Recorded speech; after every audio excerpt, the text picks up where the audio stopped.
Good evening and happy Monday. This evening is going to serve basically as just a review, right? I have a few of previous finals that we will just go over.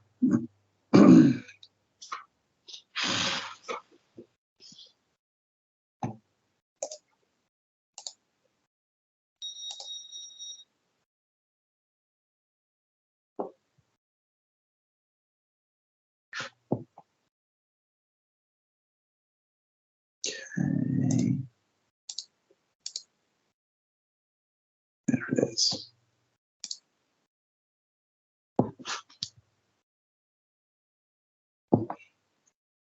Now let's try and adjust this. No, that's not what I wanted. 1, 2. If I do 3, that's perfect. Okay.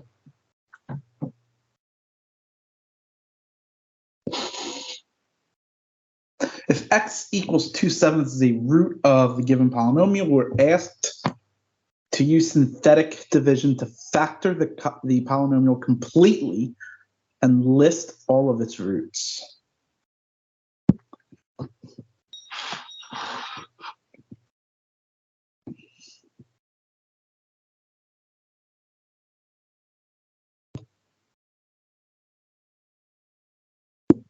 So remember,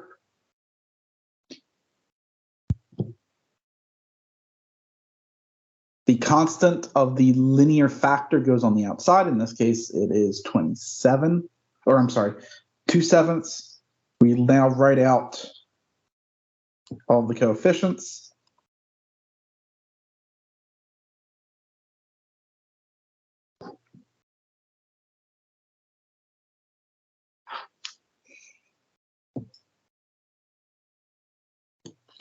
Drop down.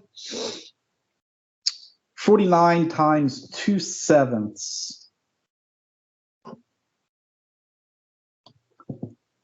be 14. Now subtract 126, we get negative 112 times 2/7 would give us 32. Add that to 60 would give us 28. Times 2/7 would give us 8.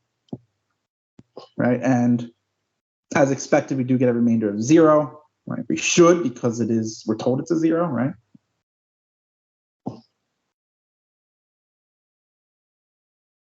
So right now we can write f of x as x minus 2/7 times 49x squared minus 112x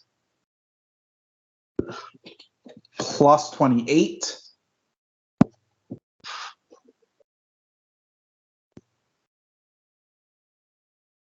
However, we can also factor out a 7 from here.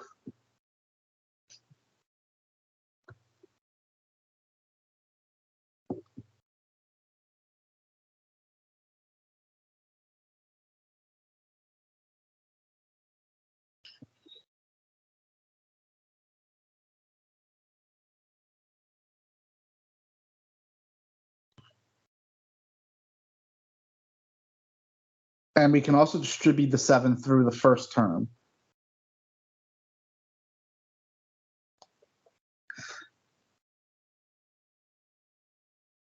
Right? Now this part here is a quadratic, right?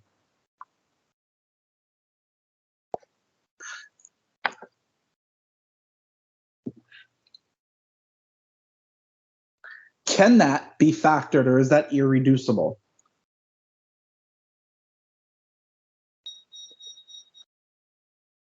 Factors of 7, 7 and 1. Factors of 4, we have 1 and 4, 2 and 2.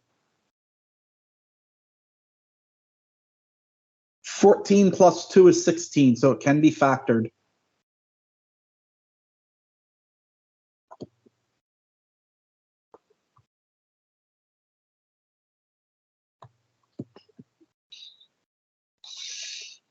No, both of them should be minus, sorry.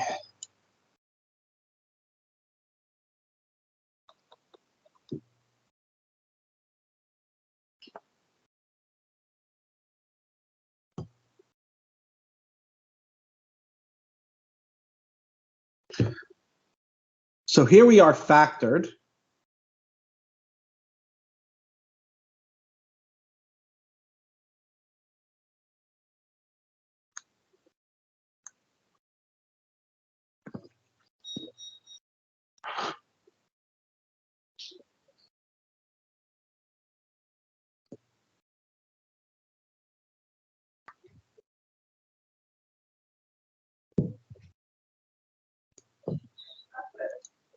And we have 2 zeros, right? 2/7 and 2.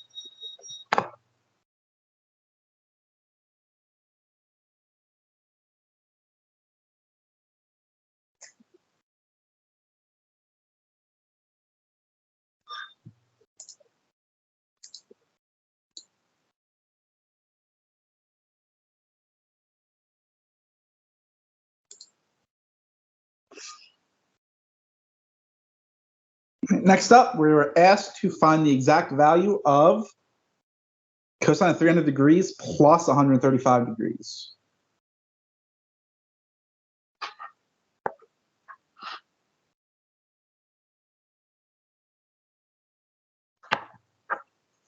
All right, so we use the sum identity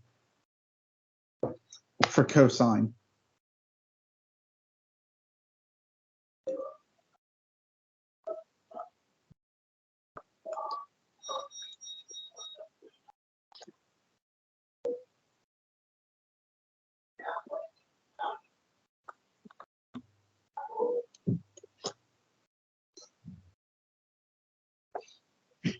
Right, sum identity says it's cosine of the first angle times cosine of the second angle minus sine of the first angle times sine of the second angle.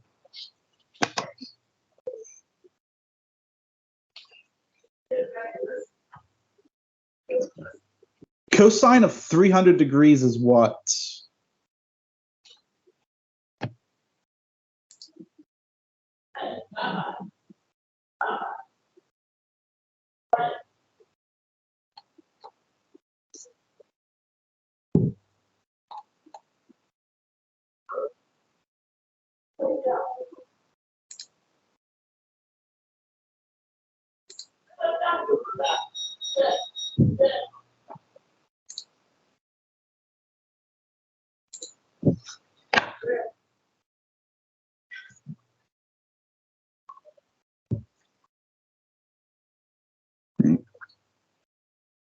If it's easier, convert it to radians first.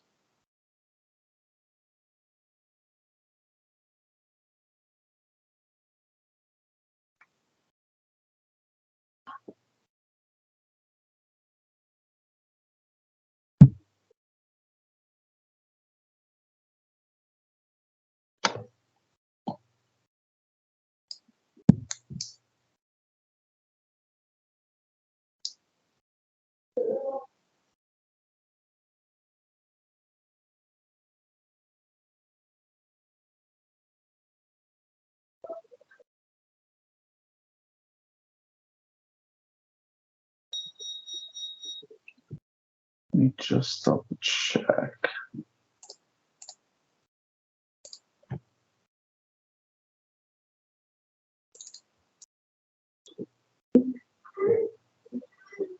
Yes, it is not root 3 over 2.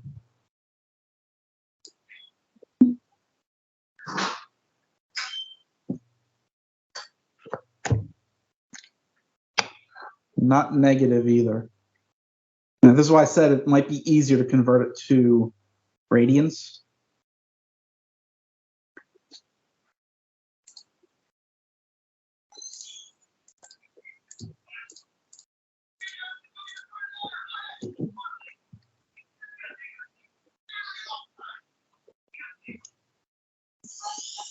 Ooh.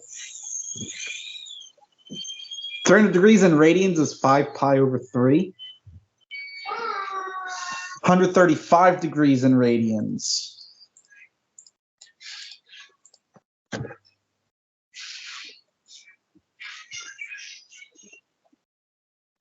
is 3 pi over 4.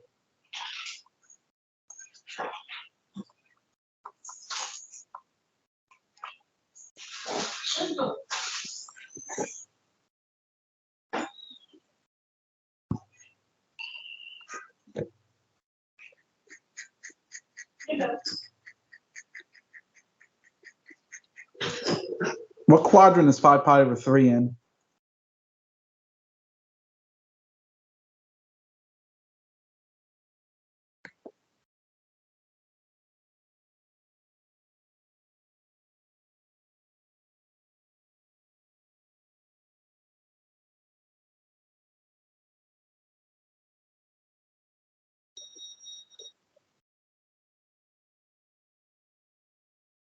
You're saying it's in quadrant 3? It's in quadrant 4, which would make it positive, right? So it'd be positive 1/2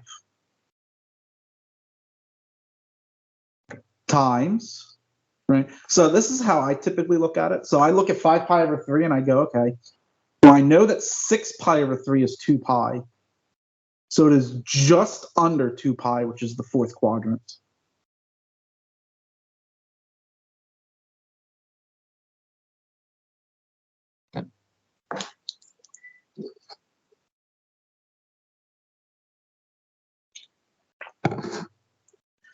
So cosine of 3 pi over 4.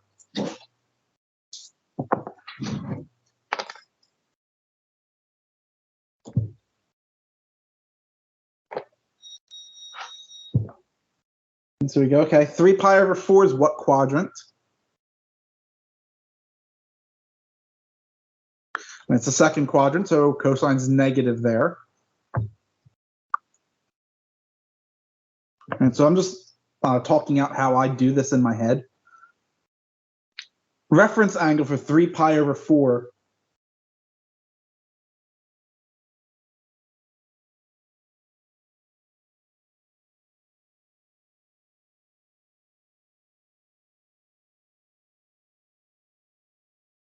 is just pi over 4, isn't it? Finding reference angles when in radians is fairly simple. And then you go, okay, so what is cosine of pi over 4? It is root 2 over 2. All right, so now minus sine of 5 pi over 3. When we know 5 pi over 3, we just said was 4th quadrant. Is sine positive or negative in the 4th quadrant?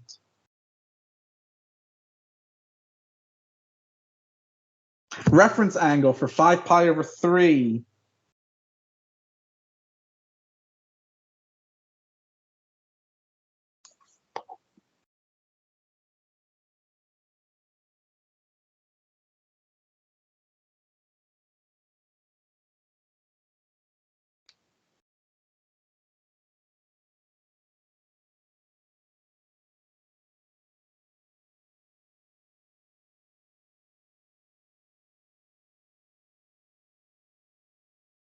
Now, how'd you get that?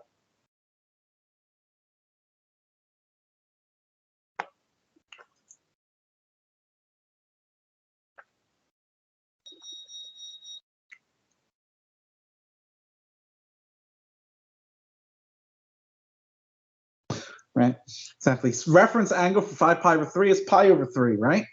And you go, okay, what is the sine of pi over 3? It's root 3 over 2.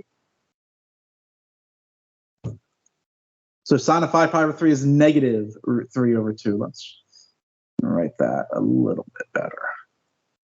Good enough. And sine of 3 pi over 4. We are in quadrant 2. Sine is positive. Reference angle is pi over 4. Sine of that is root 2 over 2.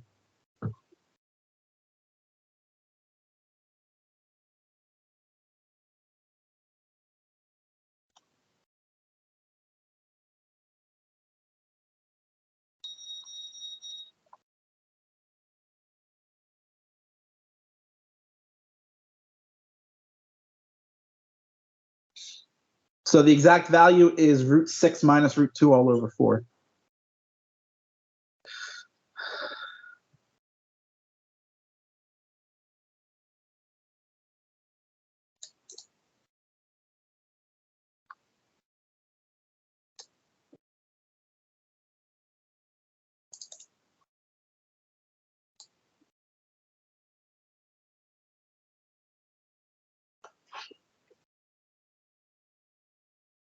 Use change of base formula to rewrite log base a fifth of x as a ratio of natural logs.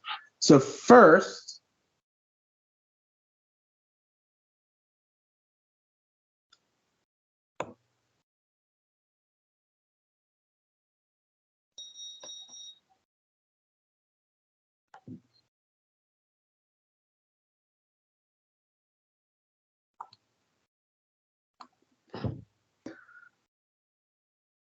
log base b of x, change of base, if I want to write it as base a.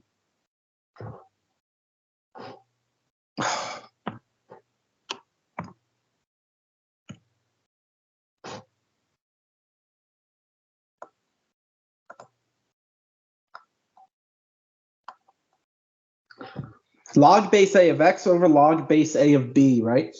It's log of your new base of what you're taking the log of, divided by log new base of your old base.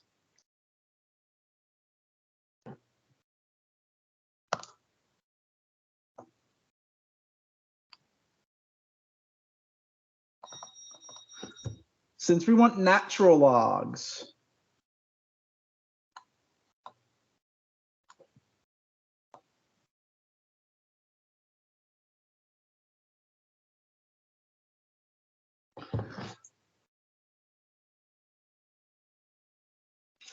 ln of x over ln of a fifth. That'd be your change of base.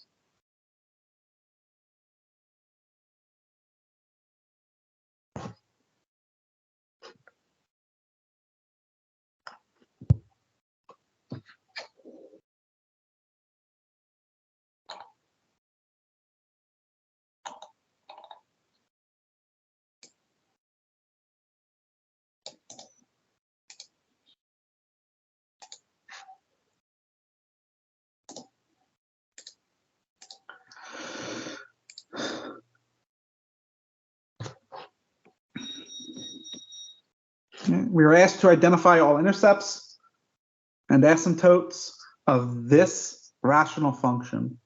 Start off with the intercepts.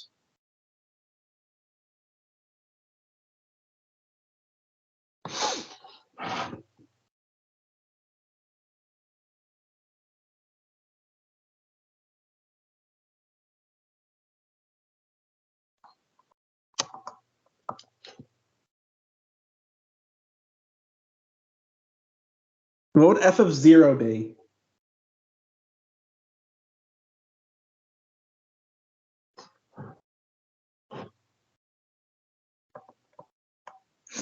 Right? F of x equals 0.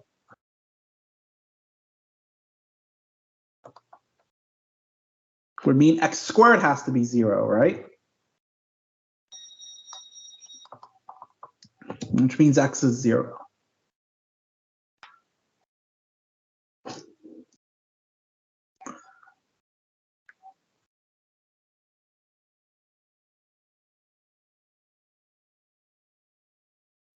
Which intercept does that give us?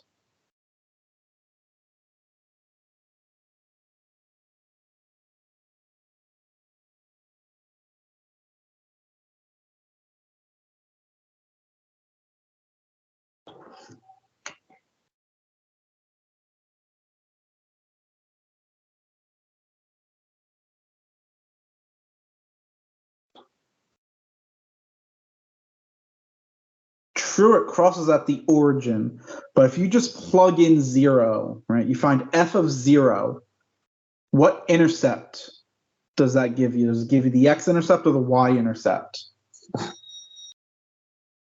Right, gives you the y, which means this one down here would always give you the x, right? When you set f of x equal to 0. Right. So in this case, we have only a single intercept.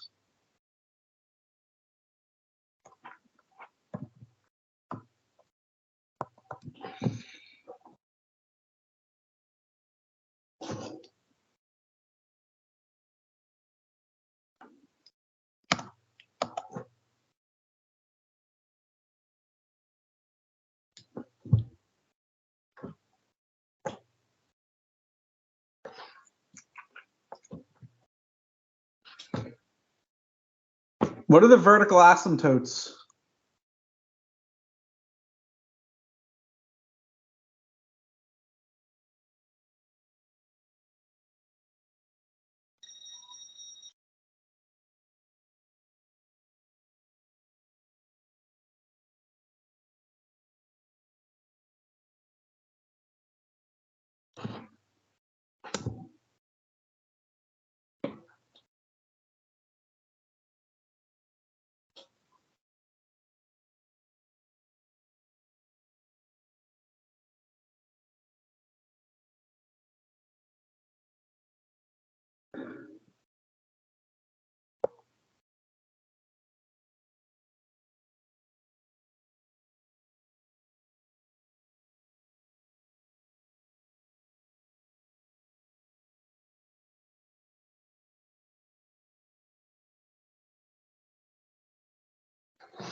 It would depend on the function.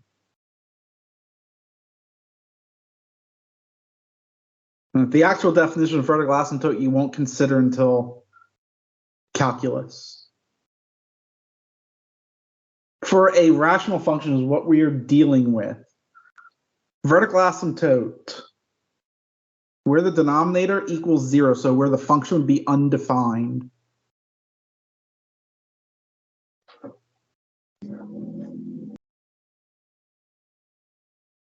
When it's in its most simplified form. So when plotting a function, do you consider complex values? Well, I guess I should be careful how I word that.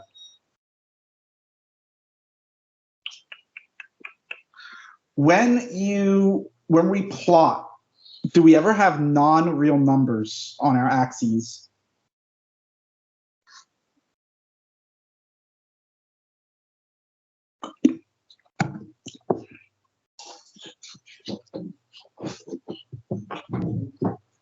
No, so ignore the complex.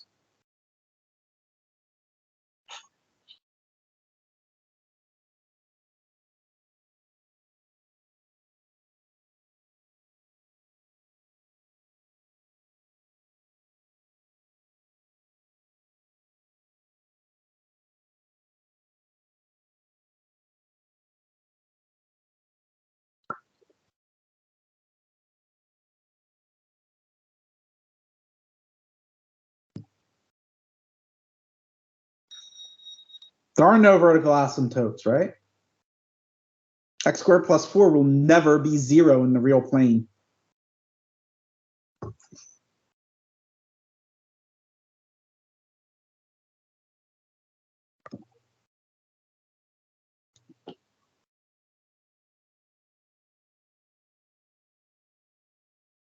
What about horizontal asymptote?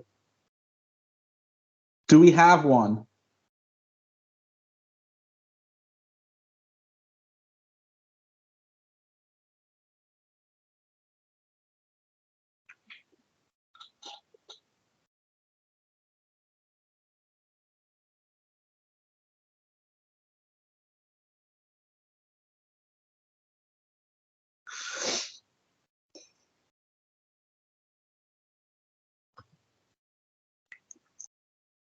Right, so again, technically speaking, the definition of a horizontal asymptote is not considered until calculus.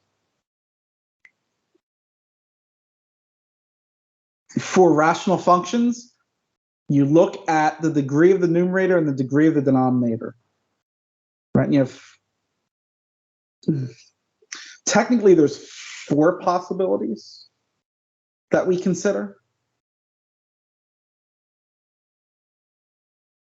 If the numerator is smaller than the denominator, that's a possibility. You can have the degrees being equal. Then you can have the numerator being larger than the denominator, right?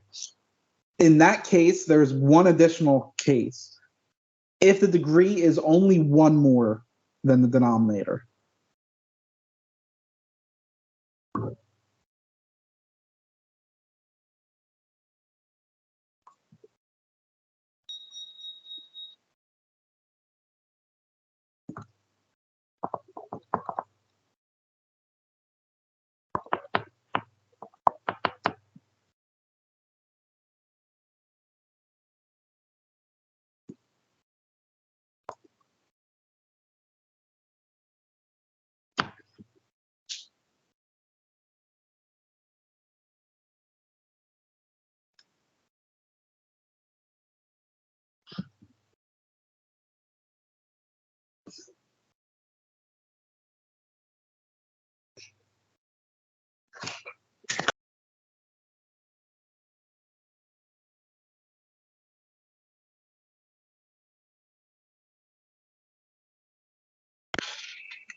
Right? If the degree of the numerator is smaller than the degree of the denominator,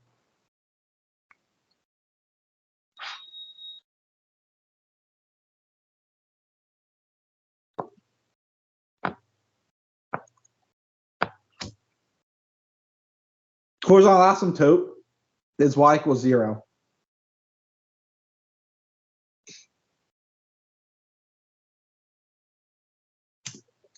If they're equal,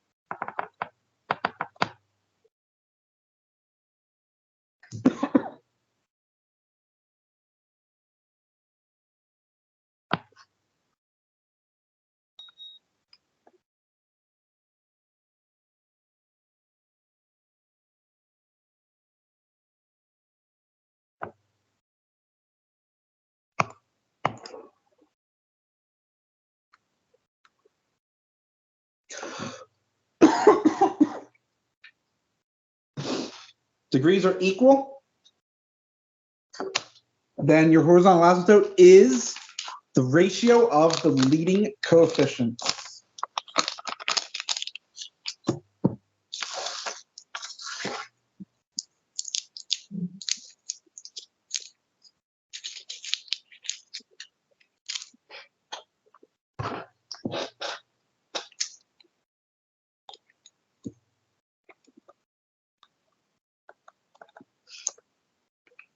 If the numerator is larger, there is no horizontal asymptote.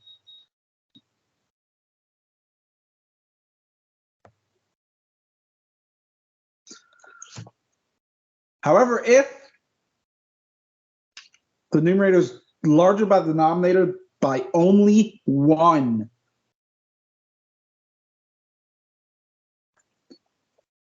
right, there's a slant asymptote or an oblique asymptote.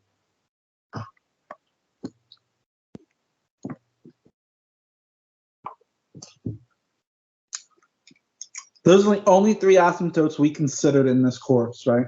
Vertical, horizontal, and slant.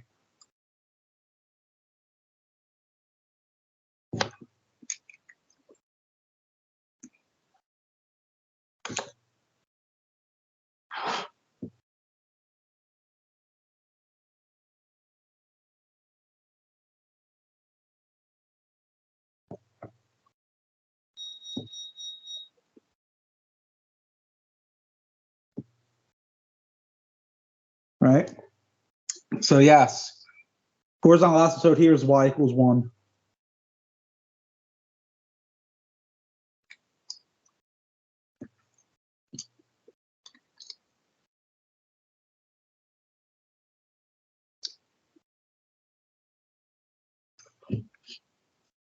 And interestingly,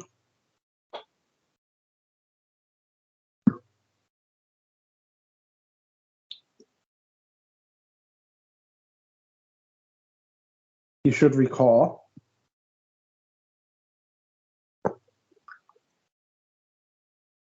that if we have a horizontal or a slant asymptote,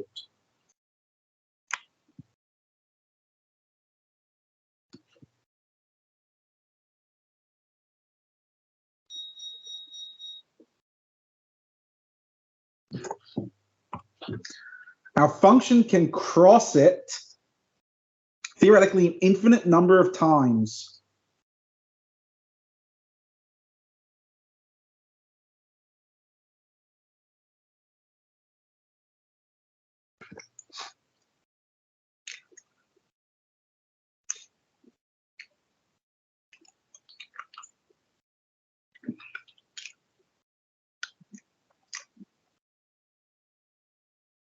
Right?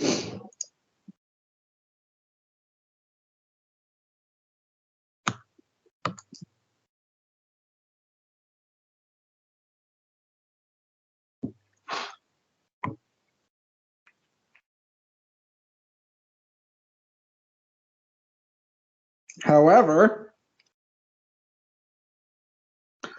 with a vertical asymptote,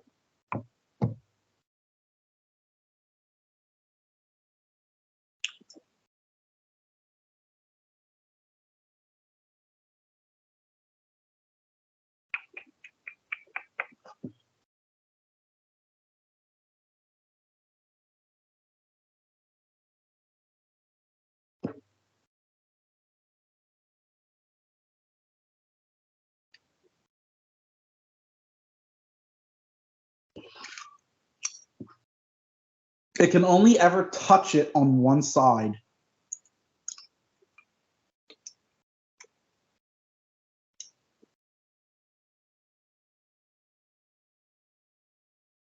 It'll never intersect it, but it can touch it, but only on one side.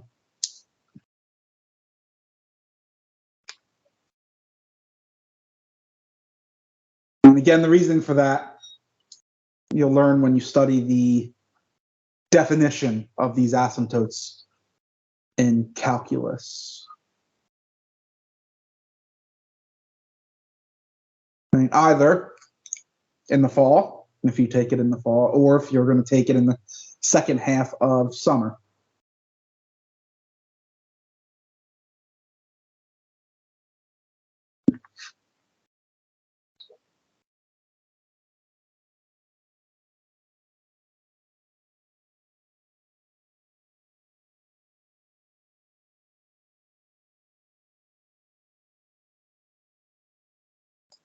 Oh, for Pete's sake.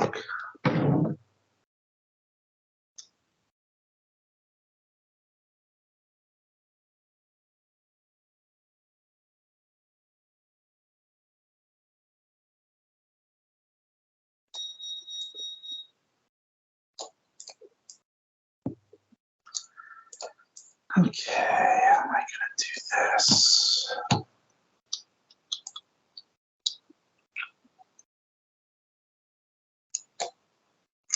Whatever.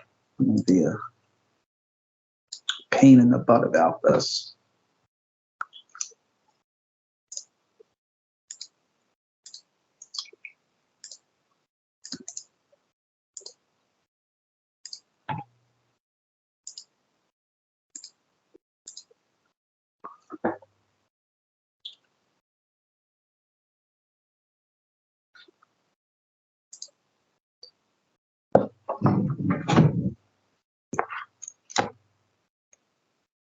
Right, we're then asked, determine intervals on which the given function is increasing, intervals on which it is decreasing.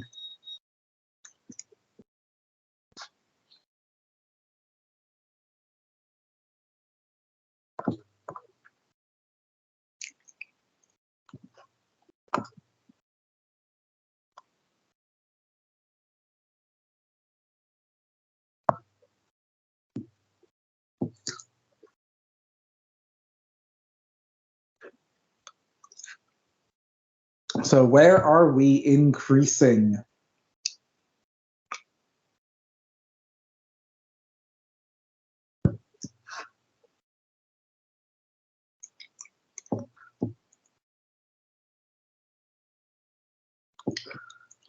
And what about decreasing?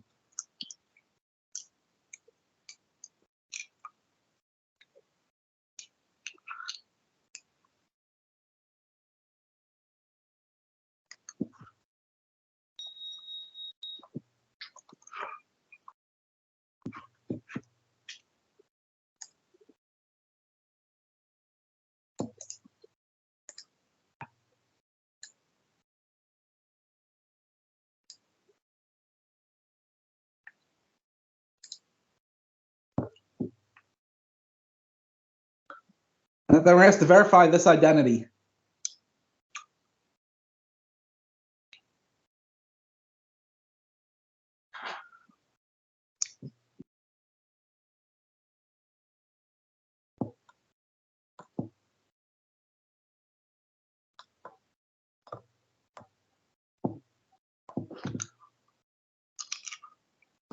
Well, can factor out a 3 sine squared.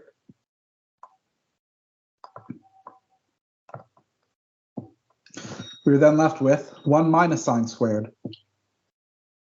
All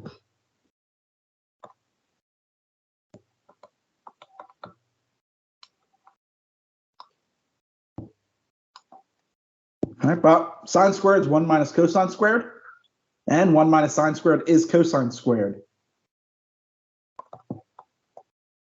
Now to straight that cosine squared through,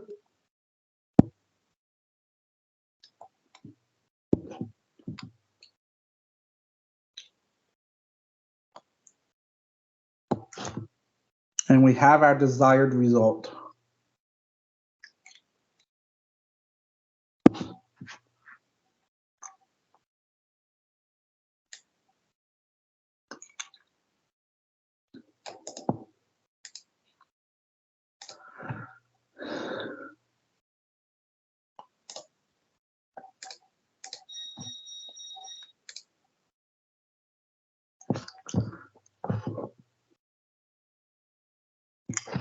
Then asked,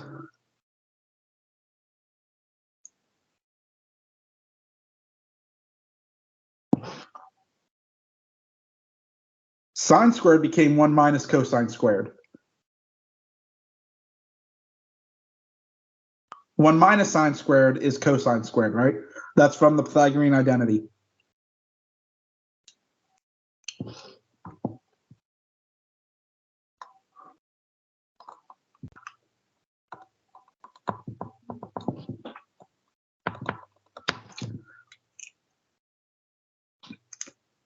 Right, remember that? So it's just from that.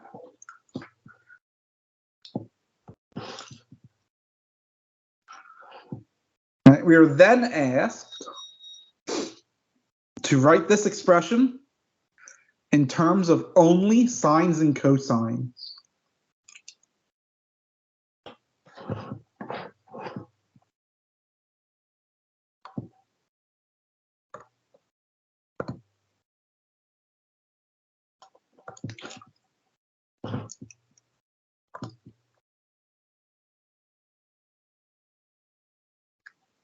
Well, tangent is sine over cosine, right?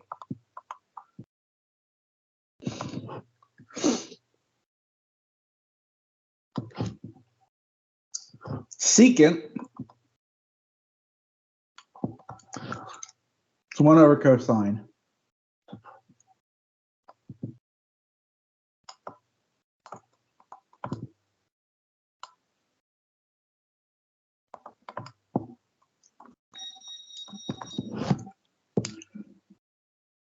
And that allows us to write 5 sine squared over cosine squared times cosine.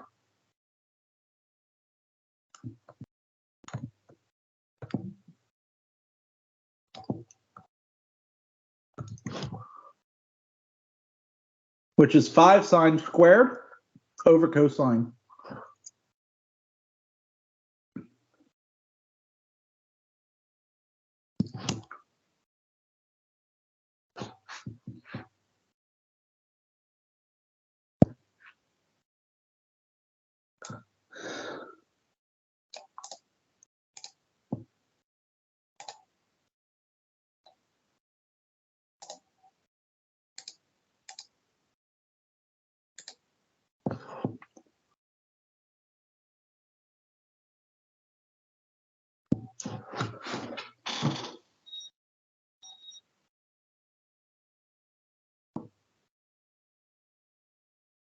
All right.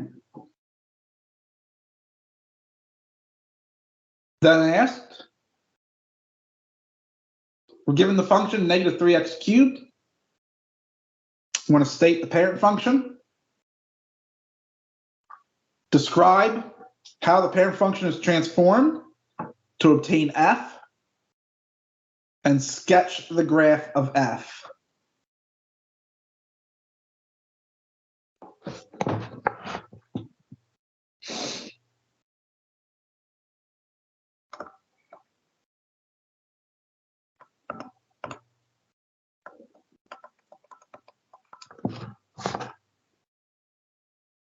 What is the parent function?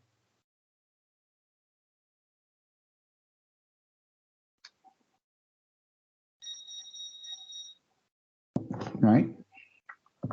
Parent function is x cubed.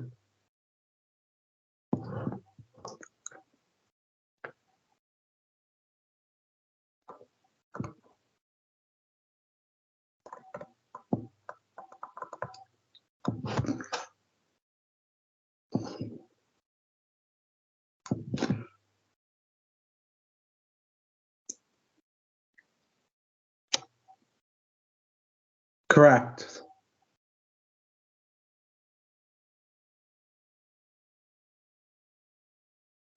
There's another name that might be used.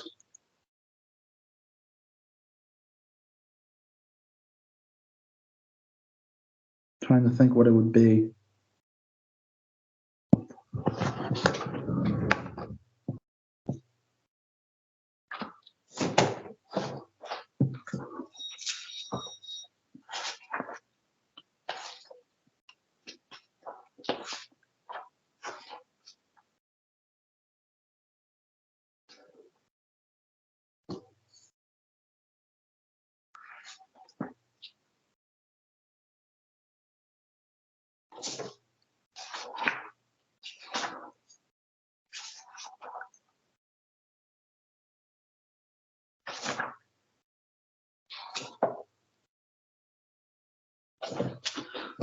Okay, so it's not in here.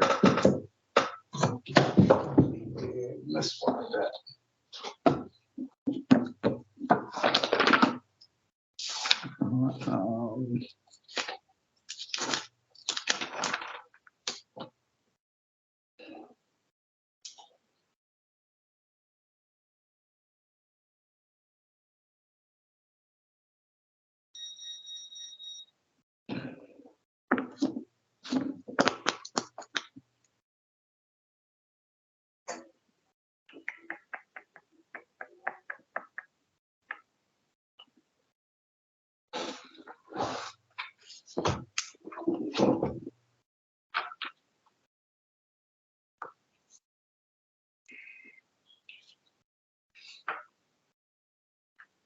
No, this one doesn't have it either.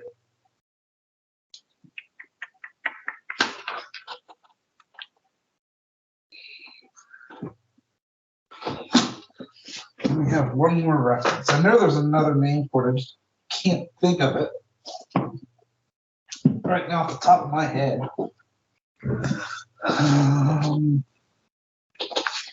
So I think the My Open Math assignments used this term.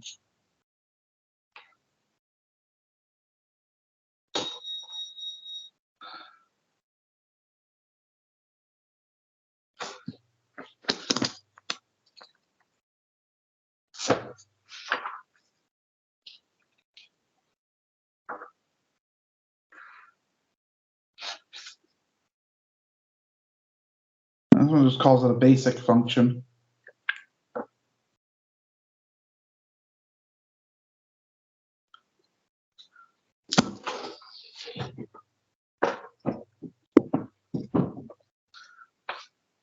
I can't for the life of me think of what it was.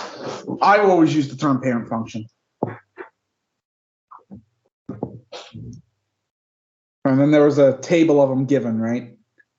X squared, x cubed, root x, cube root of x, 1 over x, absolute value of x.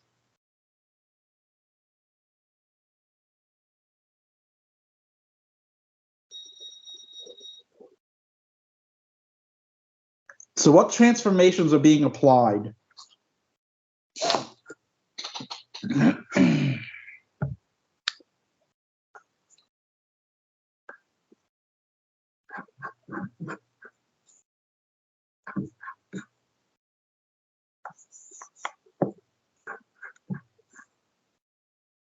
Not a horizontal stretch.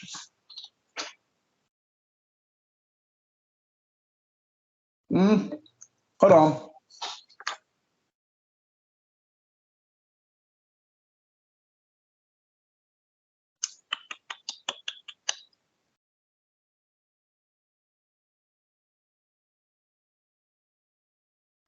So if it would be horizontal,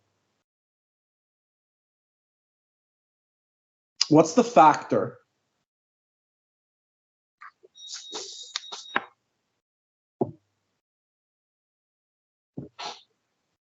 What's your stretching factor? No. It wouldn't be 3 either. Not for horizontal.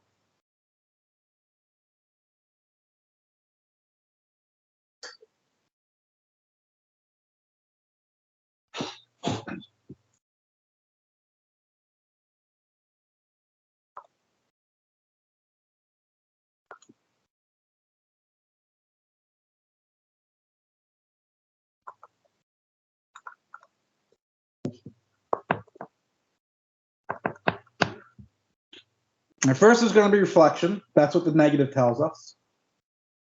This could be either about the x or the y-axis. It actually doesn't matter in this case.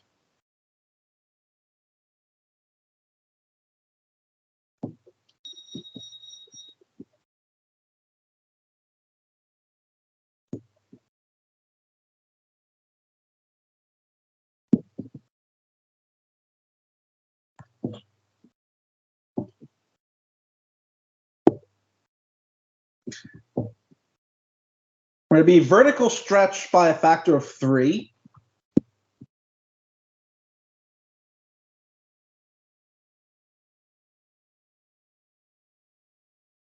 Right? Or be a horizontal compression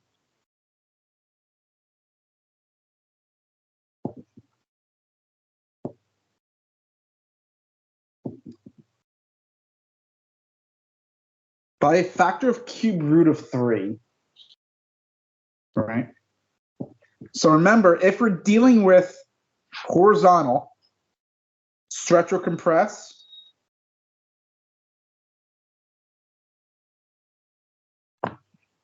it's f of ax.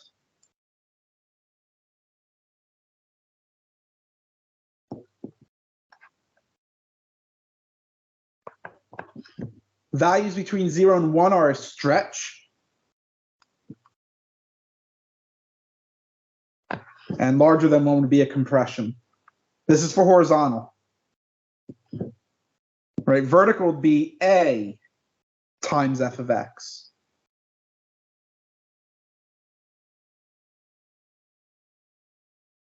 And it'd be the opposite. 0 to 1 would be a compression, and then greater than 1 would be a stretch. Which is why I could do either one here, right?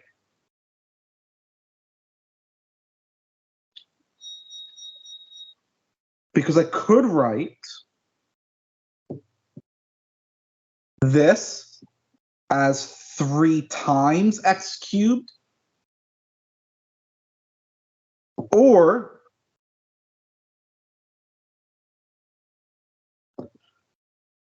we could write it as the cube root of 3 times x all cubed, right? So we can write this either as a times f of x or as f of a times x, right? So either of these would be acceptable, or any combination of what's written would be acceptable. And again, the y or the x-axis, because you can either write negative times x cubed, right? Or the negative of x all cubed. This would be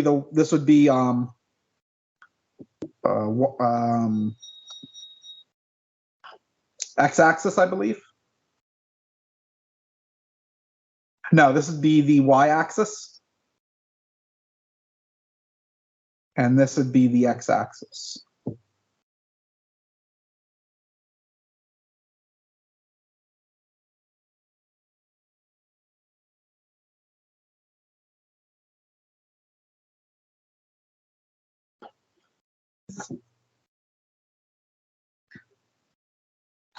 No, I'm not done yet.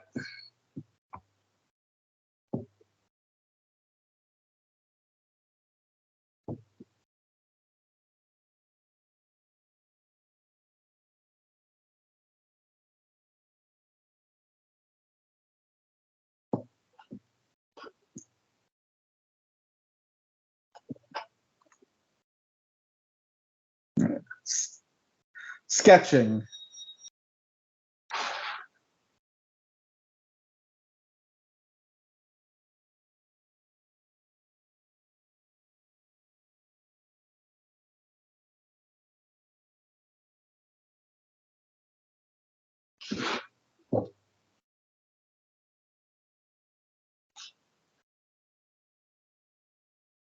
Something like that.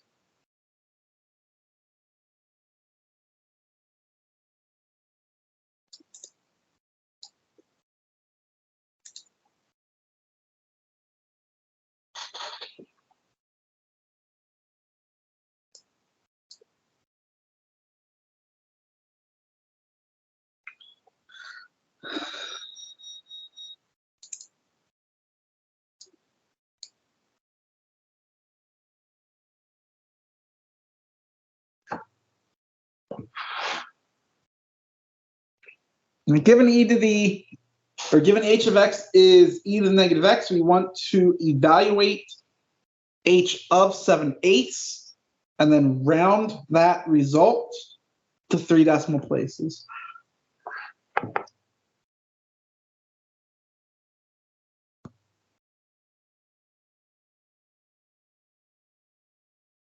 How would you go about finding this?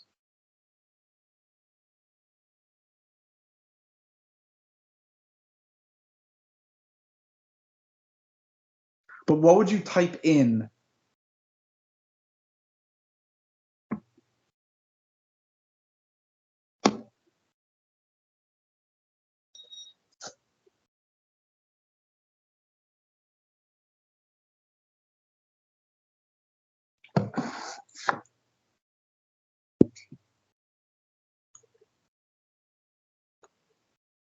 E to the negative 7/8. So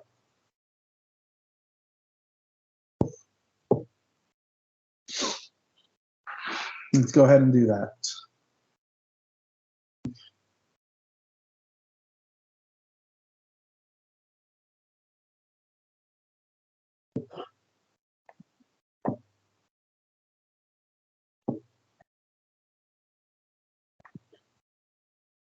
And we want to go out to 3 decimal places.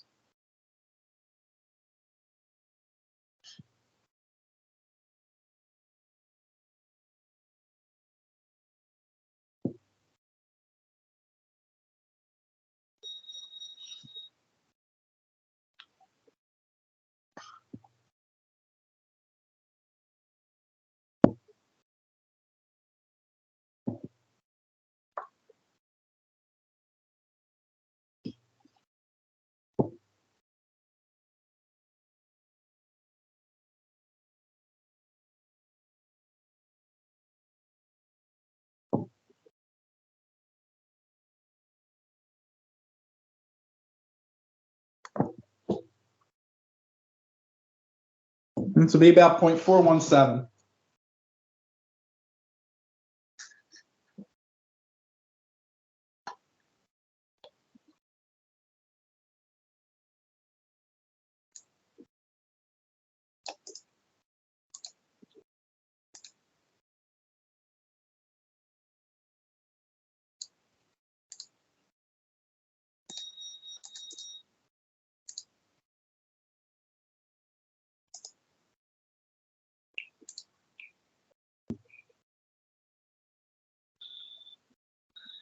Right, we were then given this right triangle, and we were asked to find the exact value of sine of theta over 2 and cosine of theta over 2.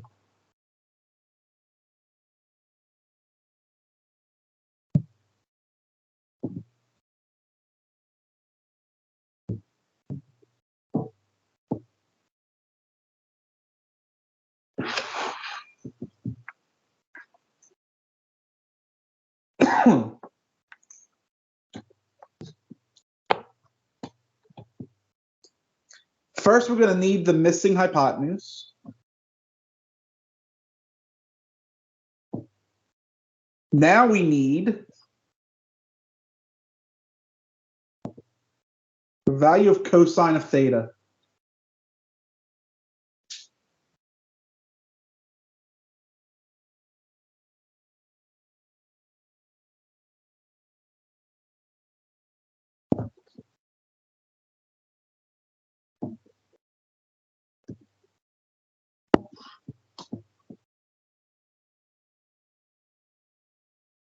Sine of theta over 2, remember, by the half angle, plus or minus the square root of 1 minus cosine theta all over 2.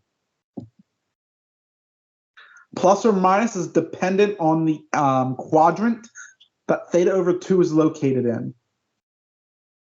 Well, this is simple. We're given a right triangle. That means that theta is acute, correct? If you take an acute angle and divide it by 2, it's still acute. So all of our values are going to be positive.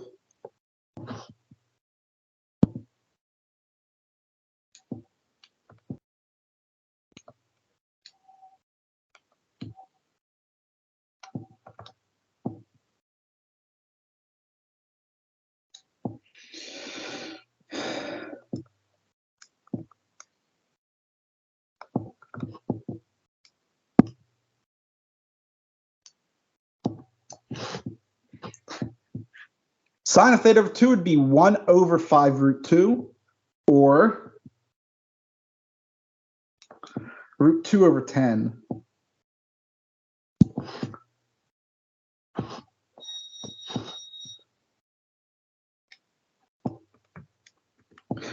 Cosine of theta over 2. Again, plus or minus. Now it's 1 plus cosine over 2. Again, we're dealing with an acute angle, so we're going to take the positive value.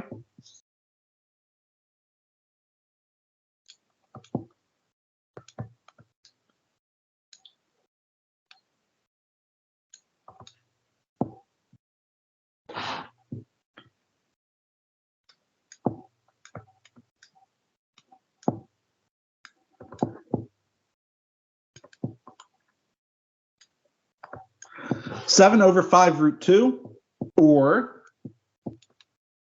7 root 2 over 10.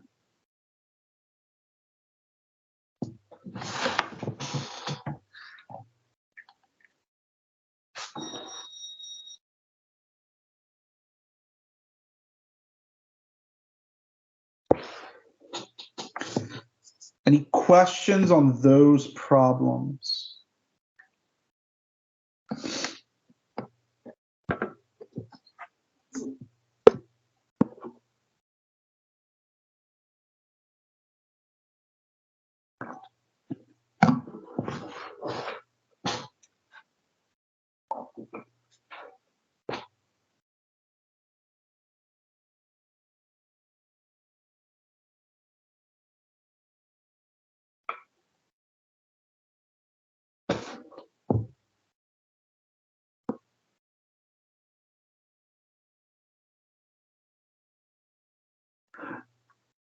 All right, so that would be 49 over 50, right? Square root.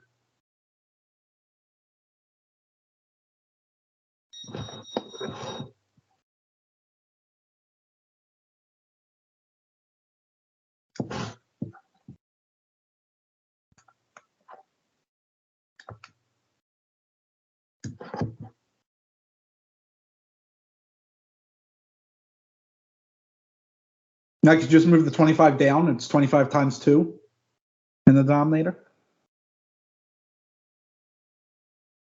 Right, the square root of 49 is 7, and root 50 would be 5 root 2.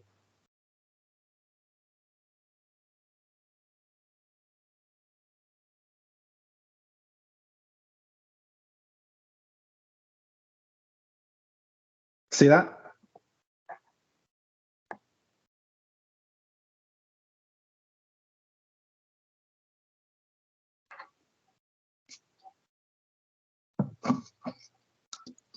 Anything else?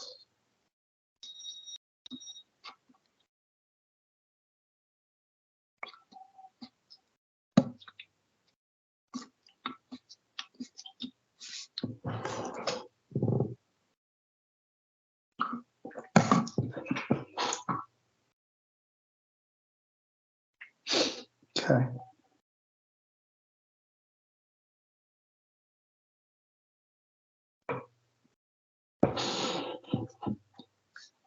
Then let's do this. We'll take a break until 7:20. I'll find another final exam that I gave and come back at 7:20 and we will go over those problems. See you all again at 7:20.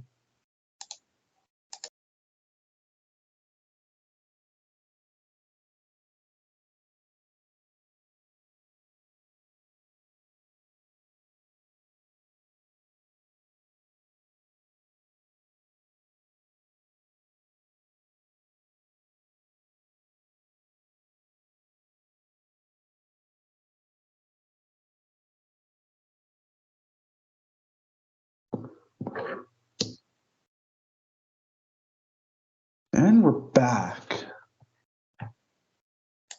Right, looking at different final.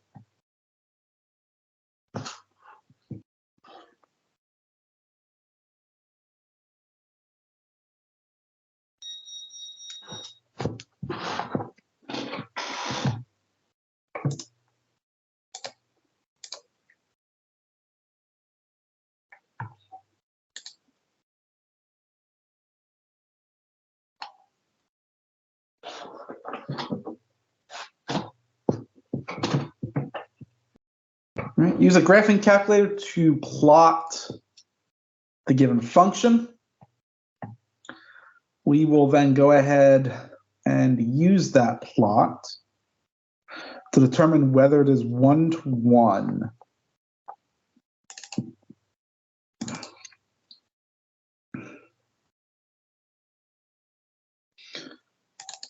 Do I not have?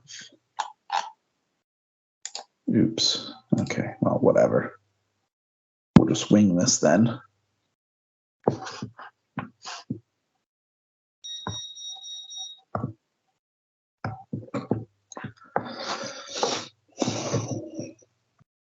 Let's come out. No. There we go. All right, so we have negative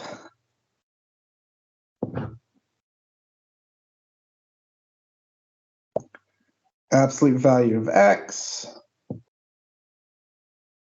minus absolute value of 5 minus x.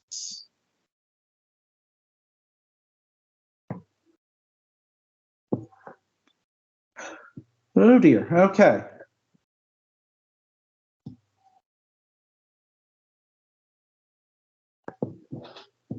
So let's adjust this a little bit. So let's go to menu, window settings.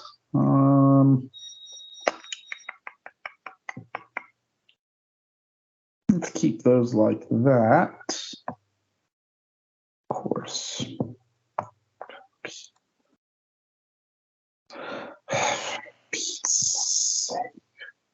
Thank you. Let's make the min negative 15 on the y.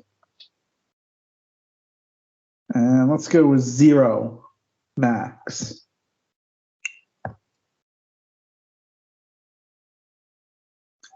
That should work.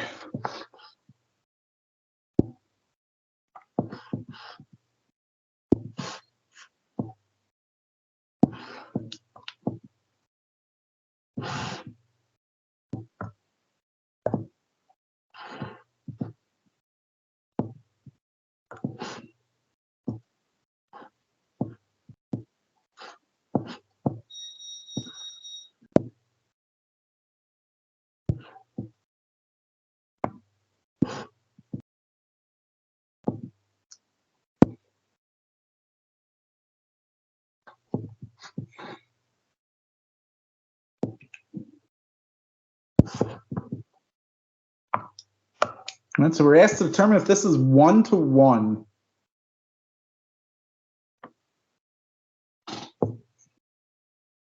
So is this 1-to-1?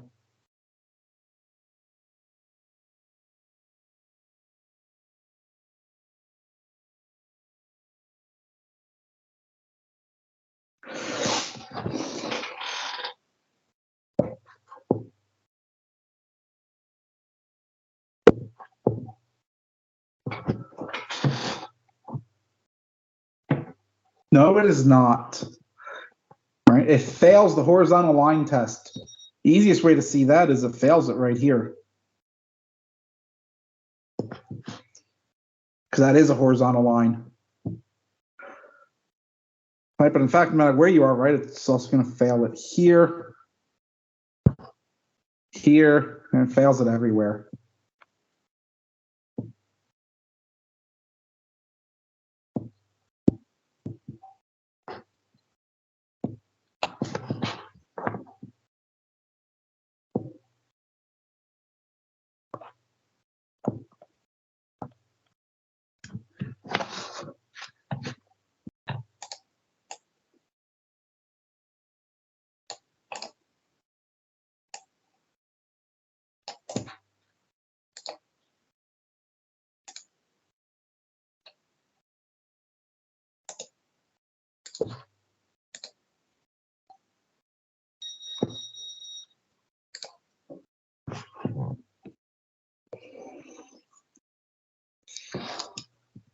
Right.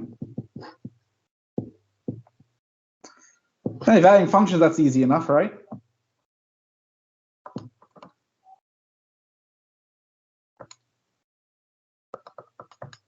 All right, so remember, you're going to replace the value every c and x. Well, that's 0, right? -1 + 1, 0.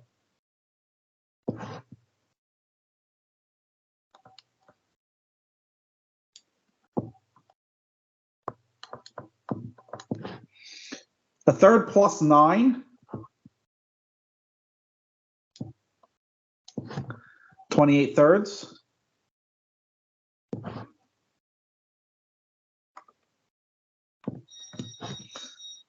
G of a squared.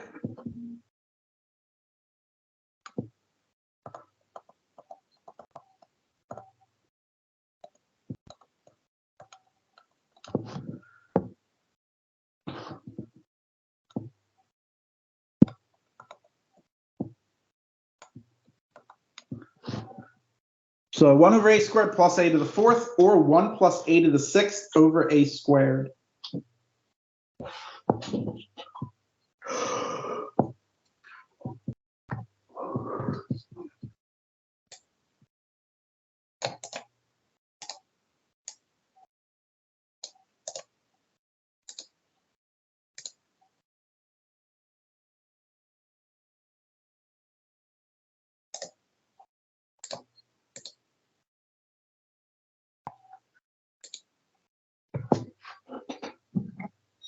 Find the inverse. X squared minus 16 for x greater than or equal to 0.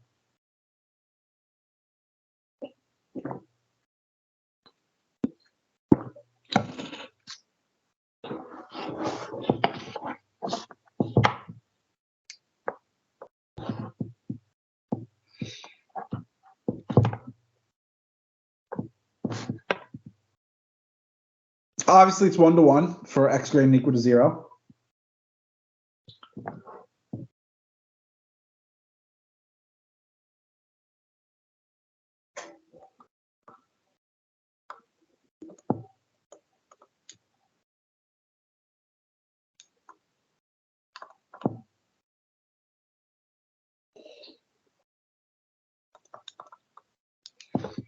Right, so we're going to say that y is some real number such that g of x is equal to y.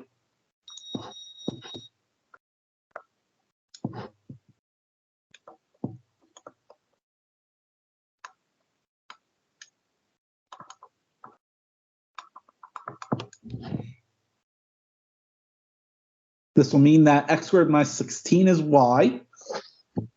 which means that x squared is y plus 16,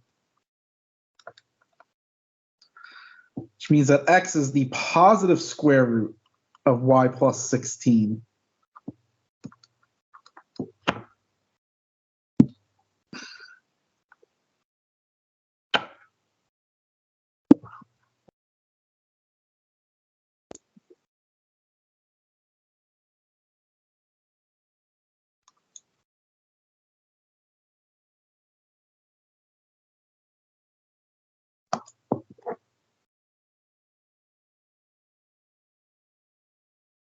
Inverse function would then be the square root of x plus 16.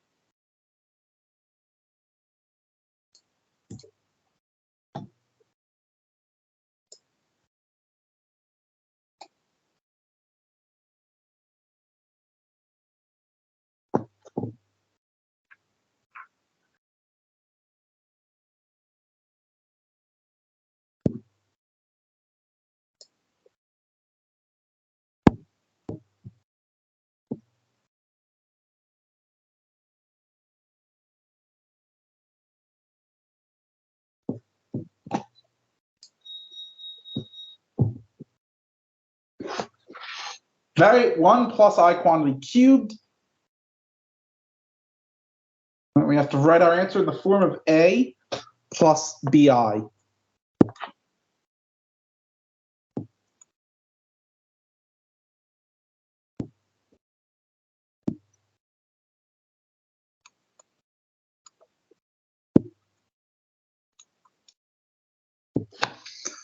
Right, so binomial theorem give us 1 plus 3i squared plus I cubed.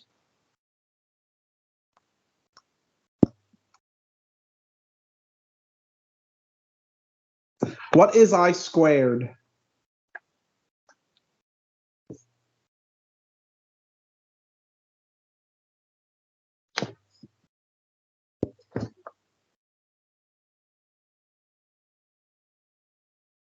What is I cubed?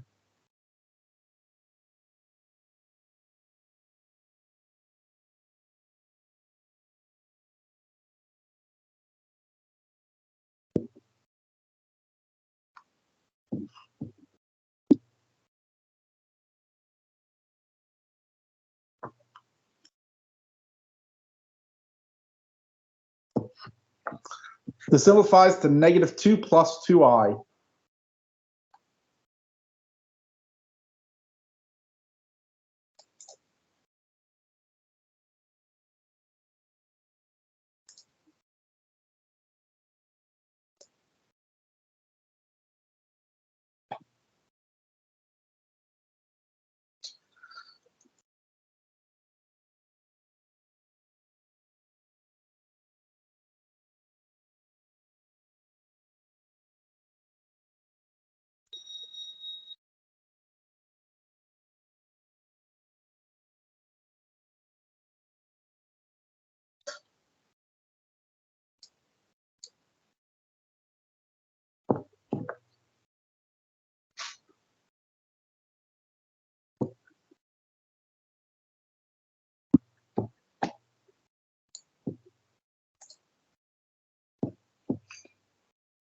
Manufacturer finds that the revenue generated by selling X units of a certain commodity is given by the function R of X equals 80X minus 0.2X squared measured in dollars.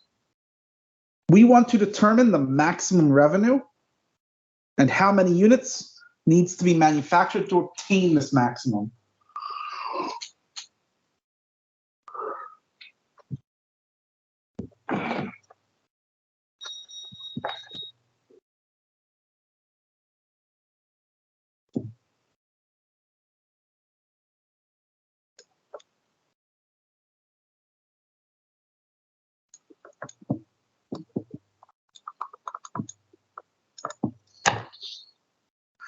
What's our leading coefficient?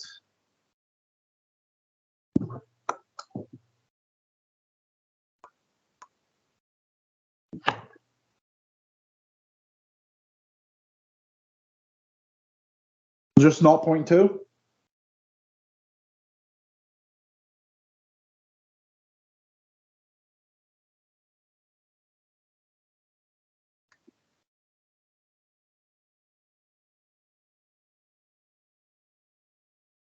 No.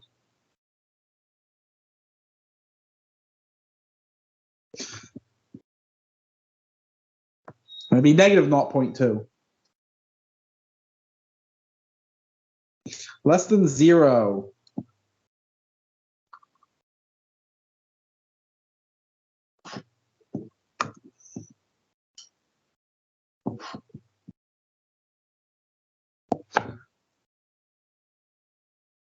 Right? Our parabola is going to open downwards.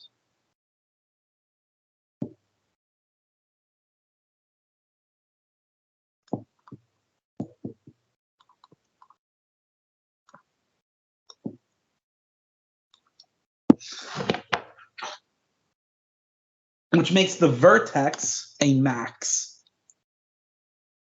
So all we have to do is find the vertex.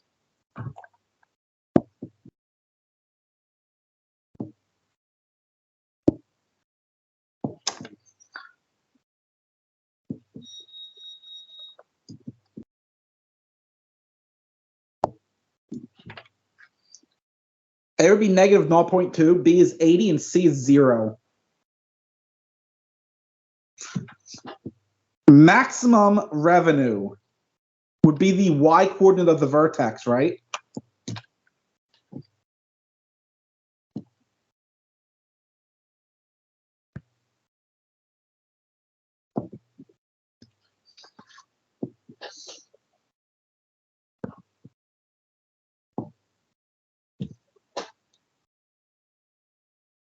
And then what was it?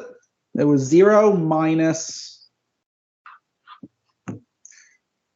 it was C minus what? B squared over 4A?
Right.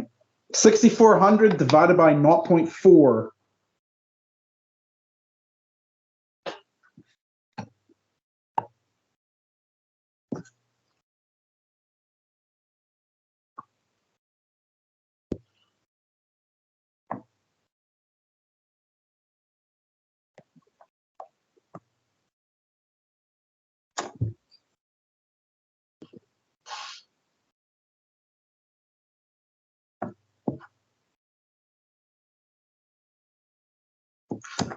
Maximum revenue is $16,000.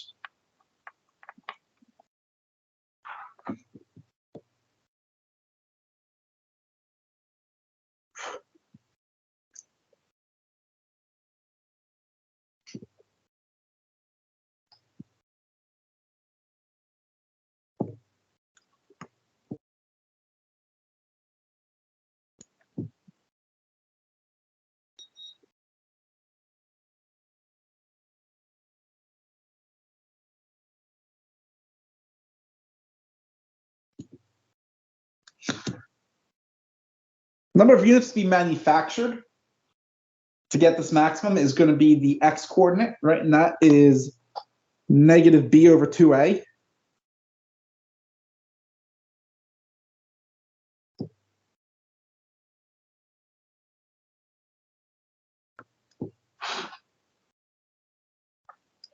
Which is 32, right? 80 times 10 fourths.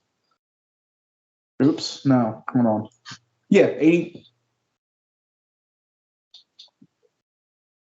Yeah, it's not 32. 80 times 10 over 4 would be what? 200, sorry.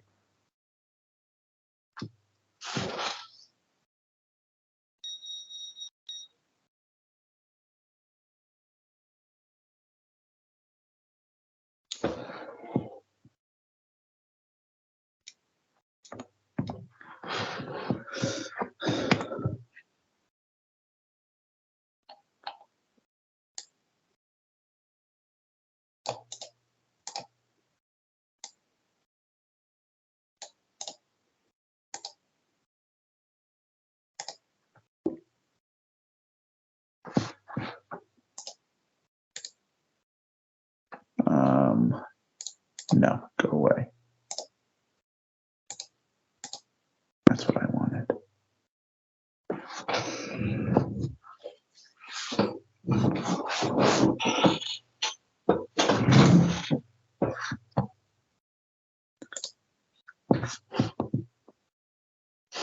List all possible rational roots of the given polynomial. So we use the rational roots theorem.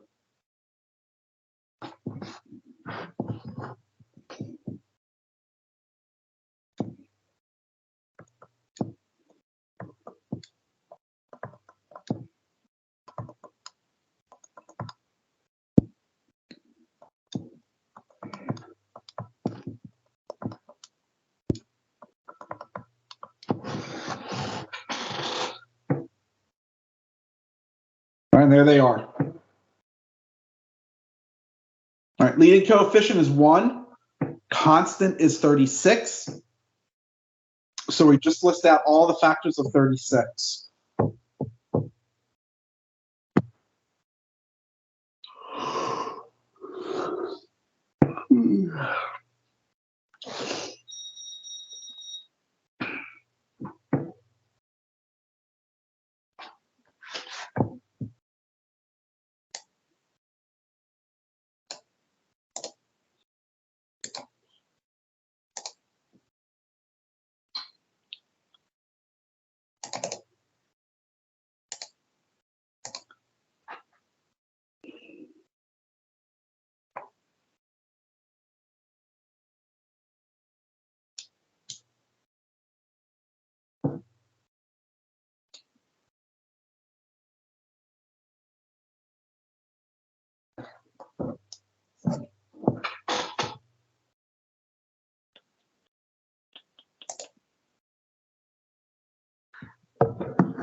Sketch the plot.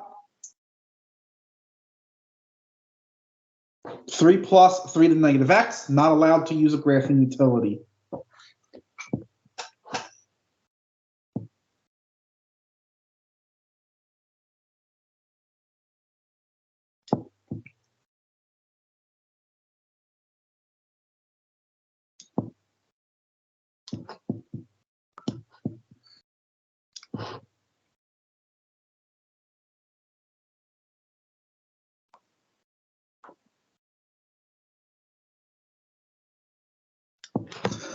Say that's 3 there.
this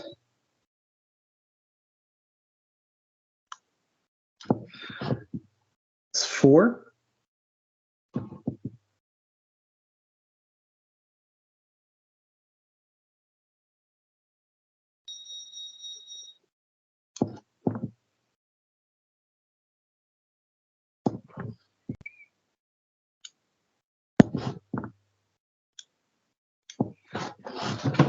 Something like that. Wait, no. No, I did that backwards.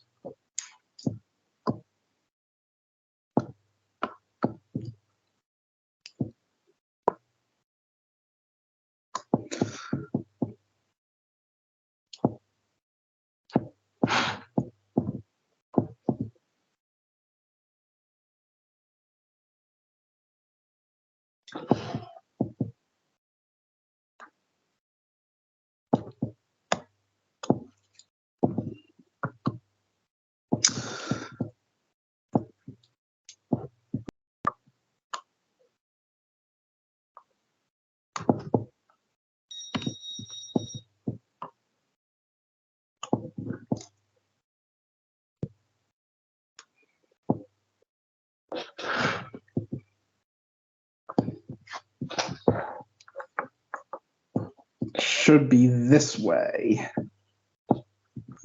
because it's negative x.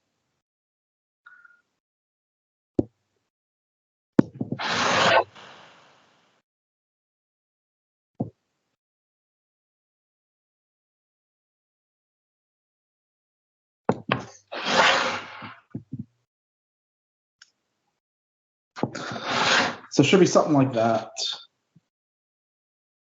right? So this +3 here shifted our x-axis up by 3 units. All right, so it normally crosses at 0, 1, so now it's going to cross at 0, 4.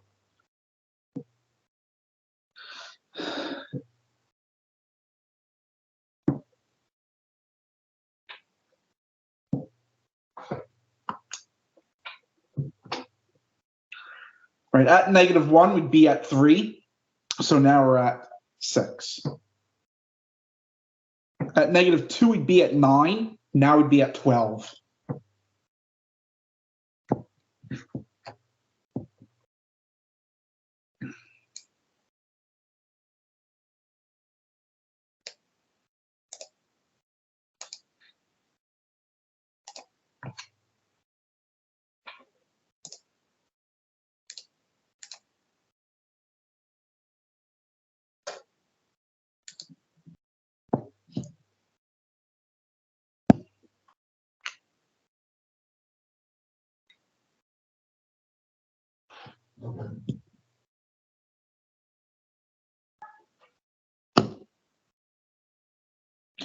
We're given that g of x is 2/3 to the 2x. We want to evaluate these 4 values rounded to 3 decimal places.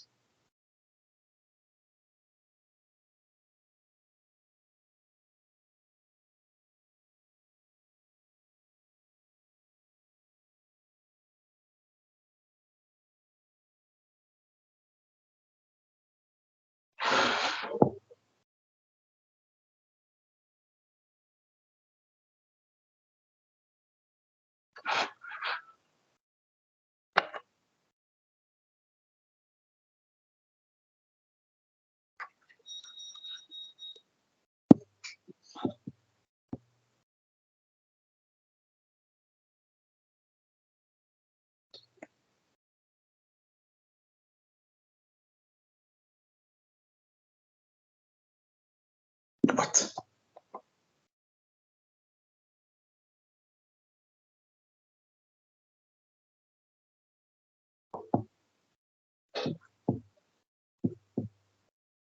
So these are the values we wanted, right? We want g of 0.7, g of of root 2 over 2.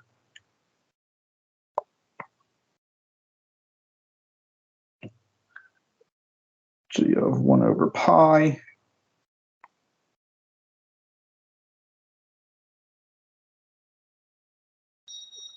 G of 1 over 3.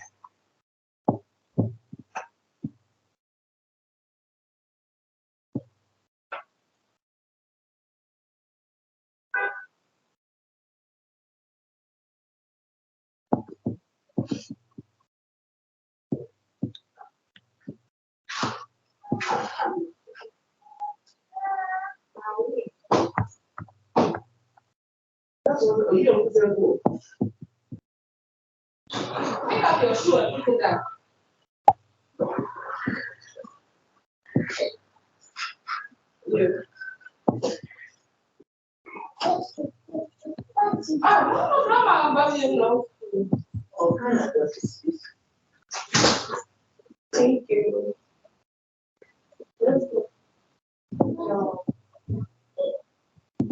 Okay.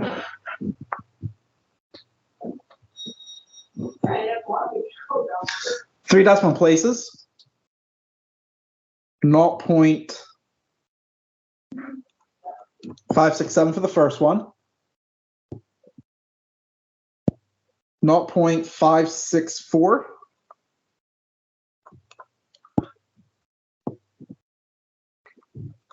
0.772. And finally, 0.763.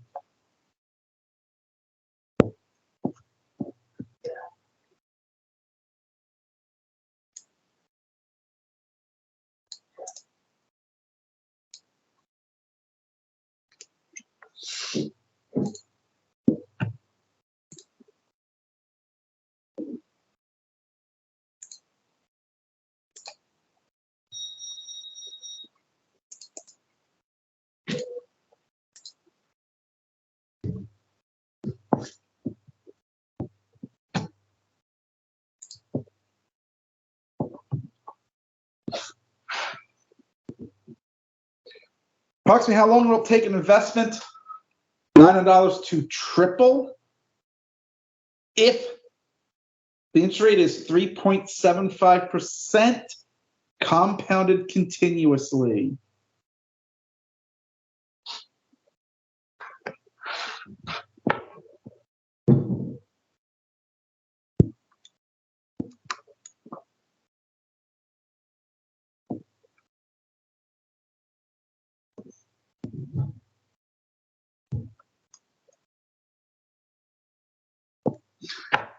So that is going to be our model, right? P of t equals 900e to the 0.0375t. We want to determine t for this original investment to triple. In other words, 2700 is going to equal that 900e to the 0.0375t. Divide by 900.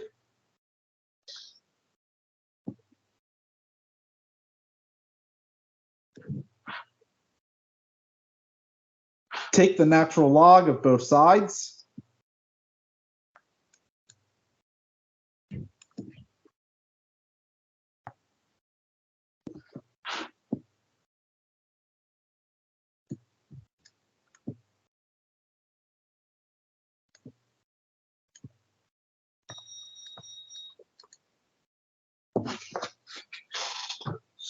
Right, so t is going to be natural log of 3 over 0.0375.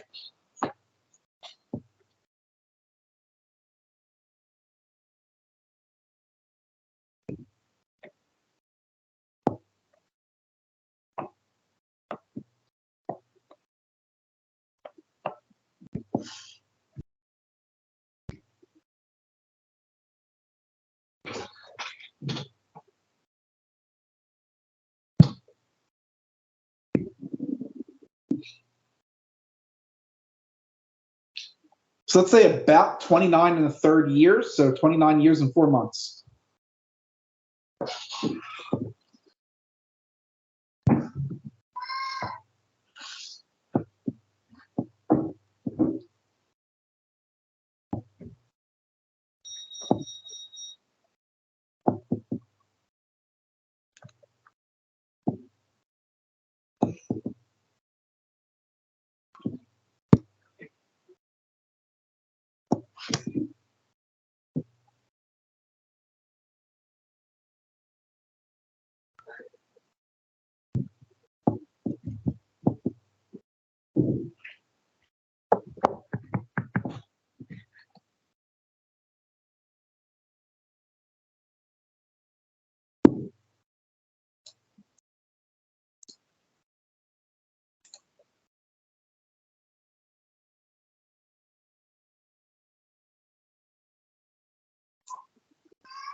We want to find the reference angle for negative 26 pi over 5.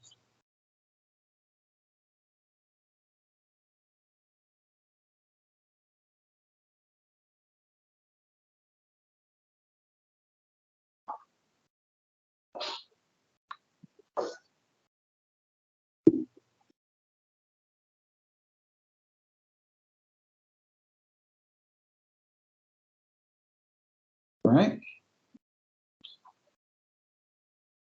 Well, the first thing is let's write this as an angle between 0 and 2 pi.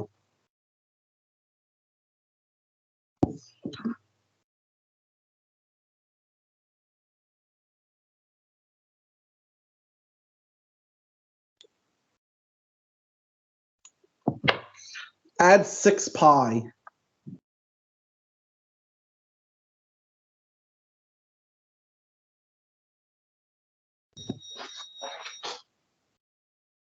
Look at that, we get 4 pi over 5.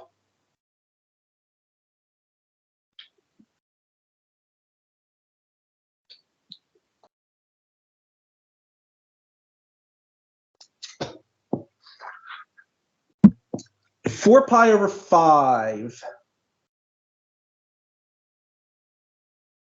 What quadrant is that located in?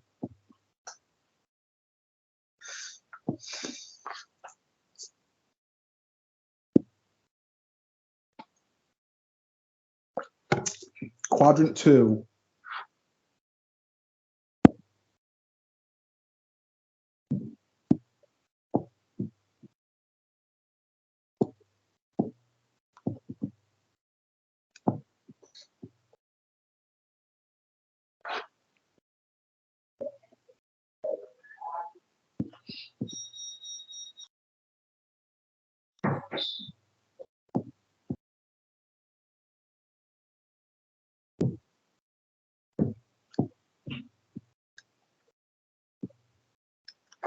That's probably going to look something like that.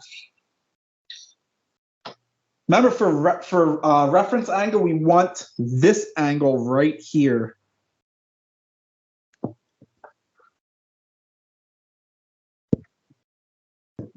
Let's call that phi.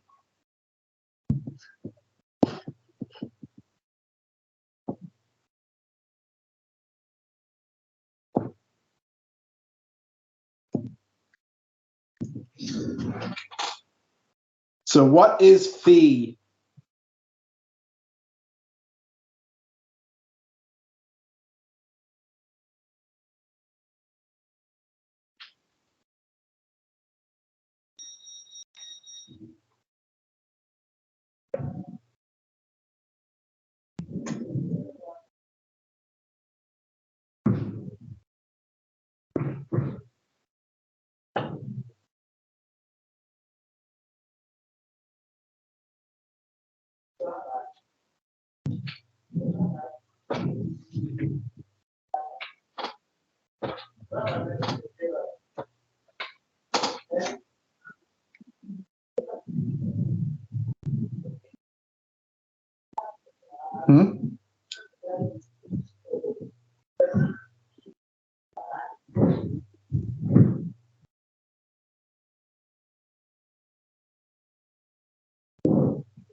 Well, look at what we know.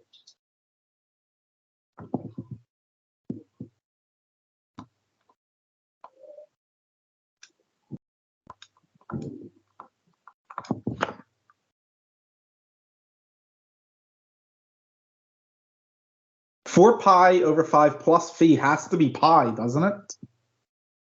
So yes, our reference angle has to be pi over 5.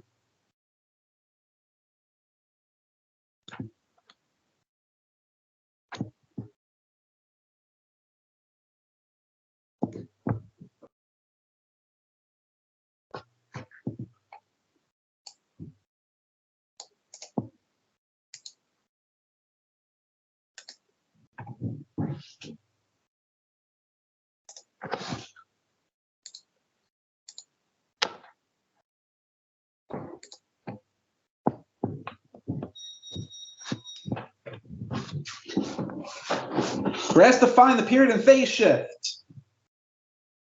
Then sketch the plot over one period.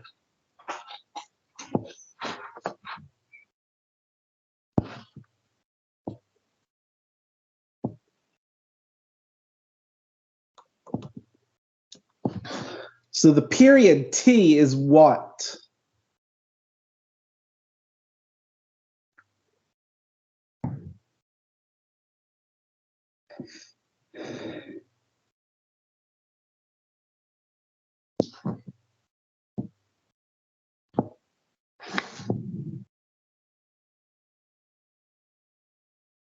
It's not 2.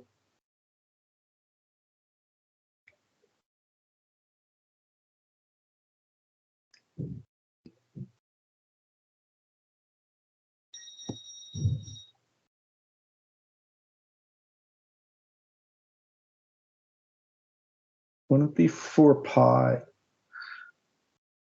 right, so remember how you get period.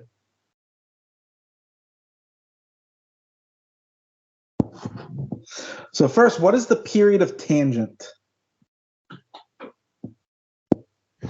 Of just tangent. And it's pi.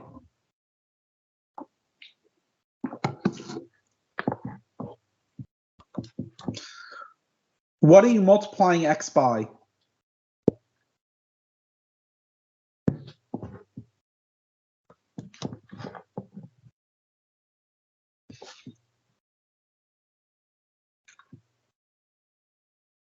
So that's what you divide by. Period is pi over 2.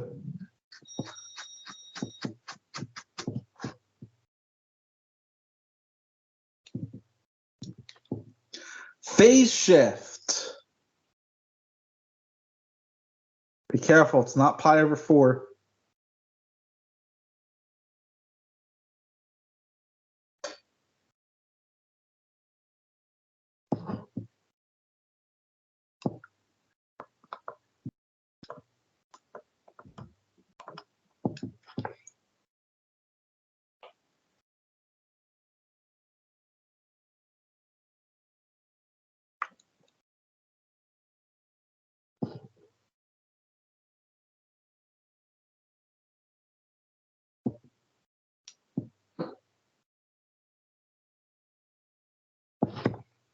It's pi over 8.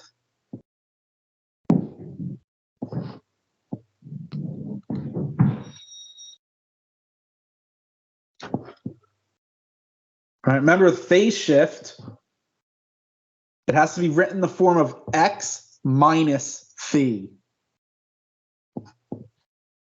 Since we have a 2x, we have to factor that 2 out first.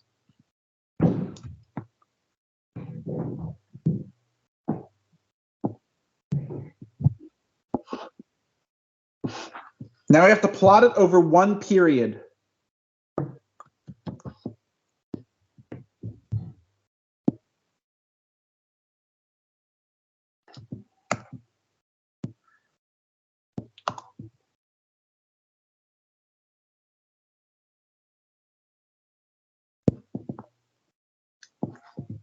Okay, so let's say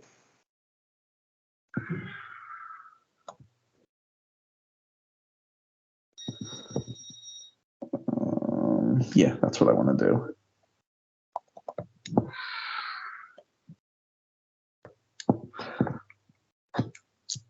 So we'll say those ticks, negative pi over 2 and pi over 2.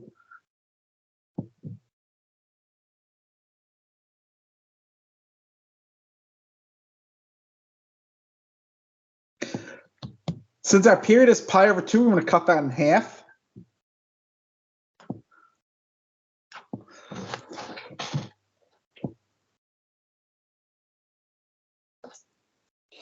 So it'll be minus pi over 4 to pi over 4.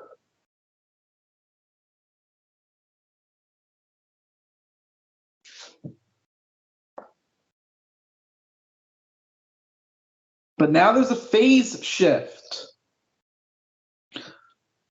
of pi over 8.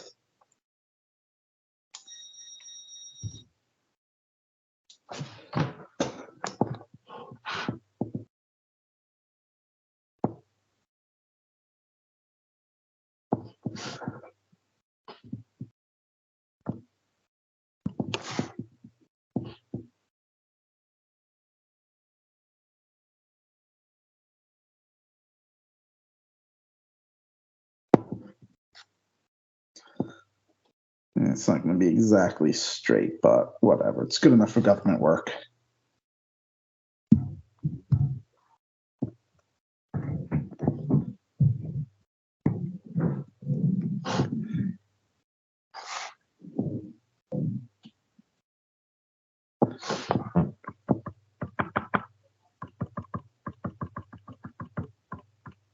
Let's try and do this by hand.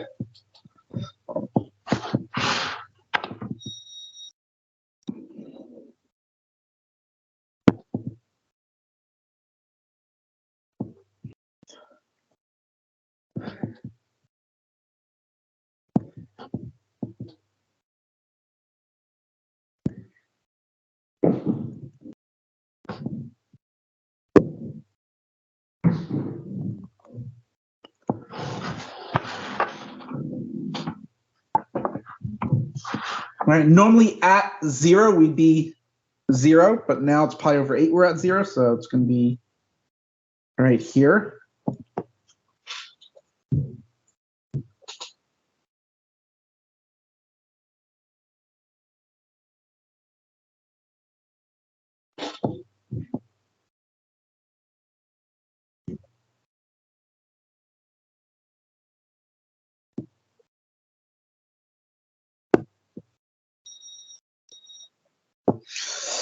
Sketching will be something like that. Again, good enough for government work.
the interval minus pi to pi, we have vertical asymptotes for cosecant, negative pi, 0, and pi.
No, that's not what I want.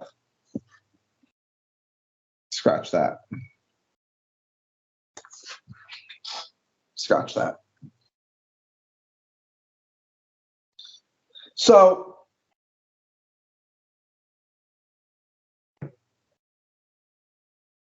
specifically,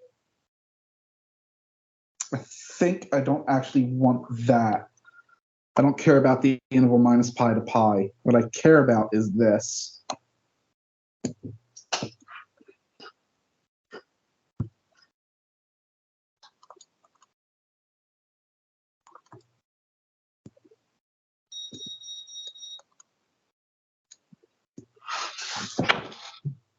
That's what I want.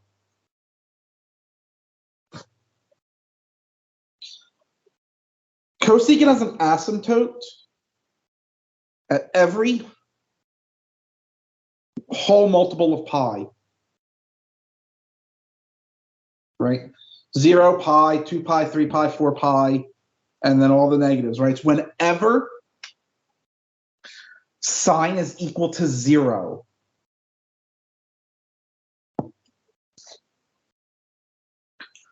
Well, now we're only interested in x values between minus pi and positive pi.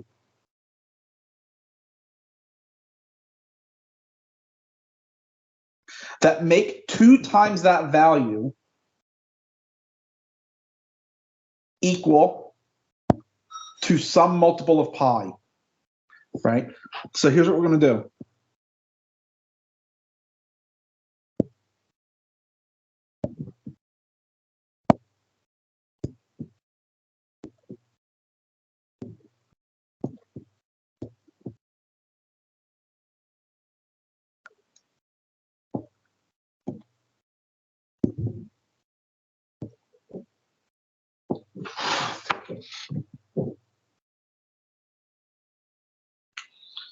So now we want any half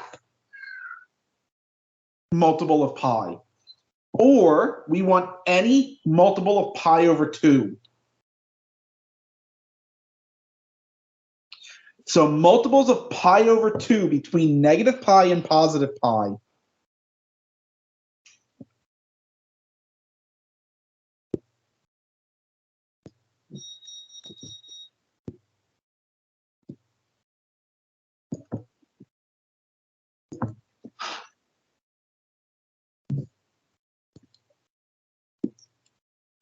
Well, negative pi is a multiple of pi over 2.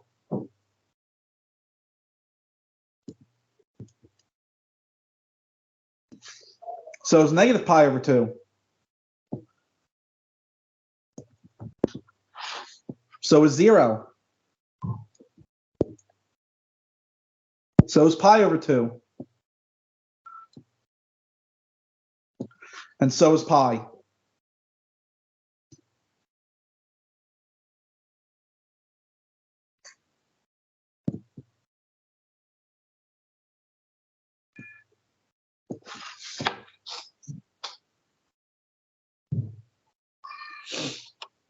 So these are all the vertical asymptotes for 1/2 cosecant of 2x over the interval minus pi to positive pi.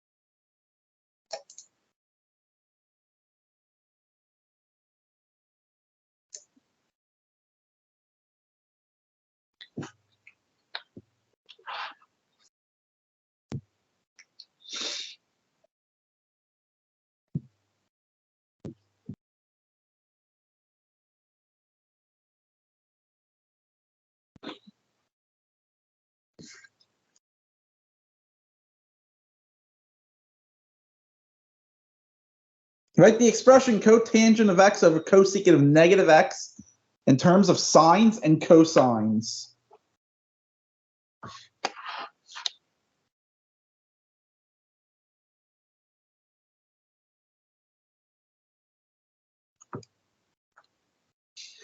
Well, cotangent. Cosine x over sine x, right? Cosecant is 1 over sine.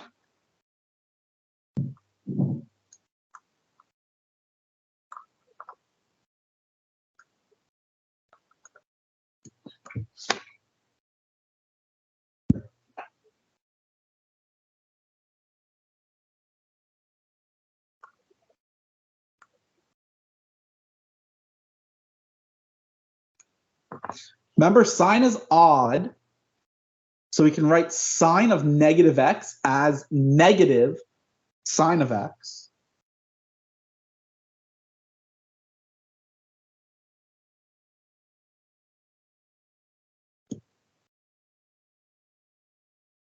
And we get negative cosine of x over sine squared of x.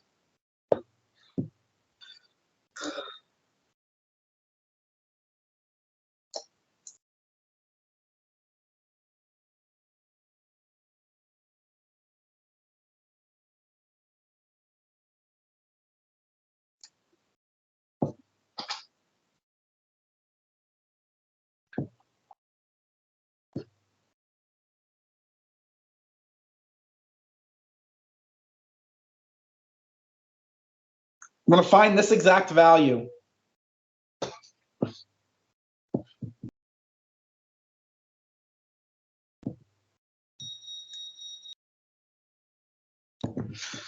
right. What is the inverse sine of root 3 over 2?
So inverse sine of root 3 over 2.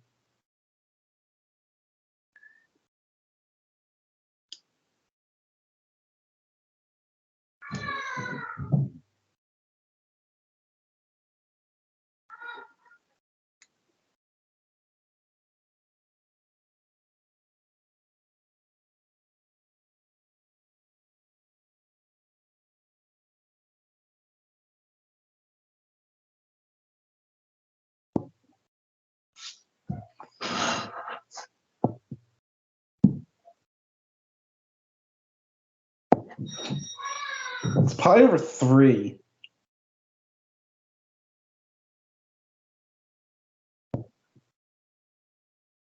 Inverse tangent of root 3. is also pi over 3.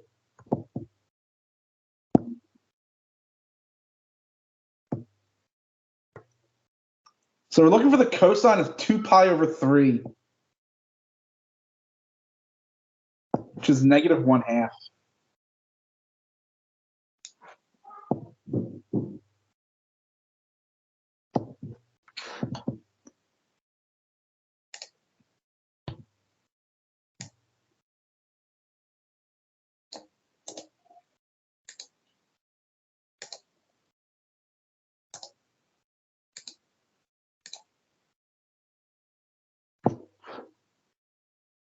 Be careful.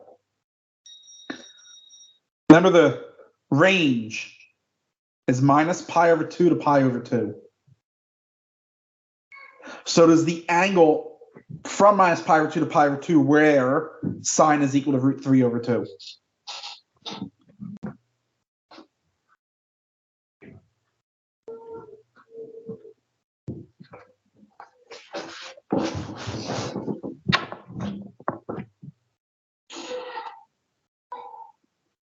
And the reason I said be careful is because sine of 2 pi over 3 is also root 3 over 2, right? But the inverse sine is not 2 pi over 3, it's pi over 3.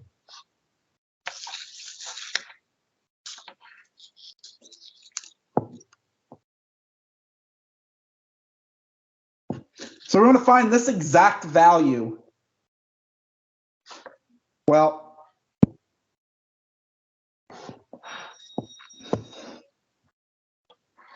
yes, but each one has its own range, right? So remember I gave you that chart, that table, when we went over inverse trig functions with the inverse trig functions along with their domain and range, right? So you have to reference that chart to find the range of each of the inverse trig functions. But yes, they all then work the same way.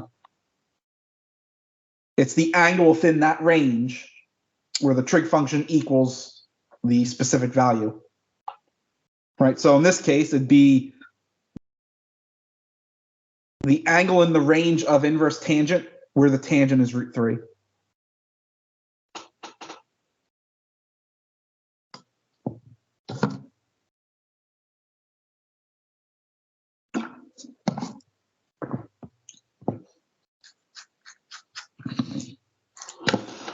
If we look here, this looks like the sum identity for tangent.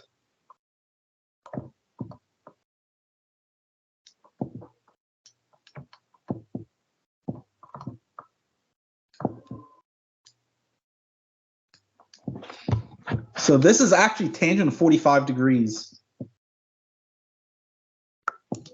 What is the tangent of 45 degrees?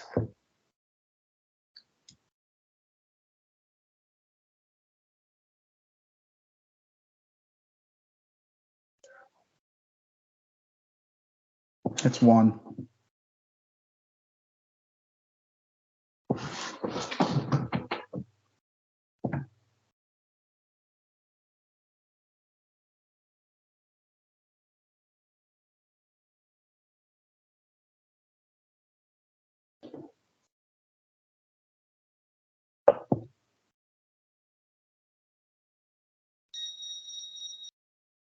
Are there any questions on those 15?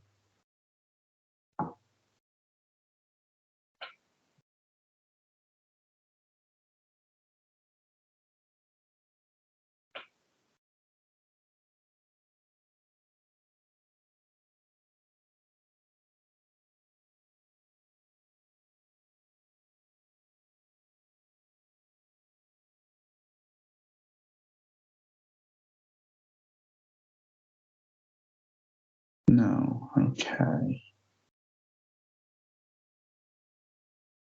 Are there any questions in general?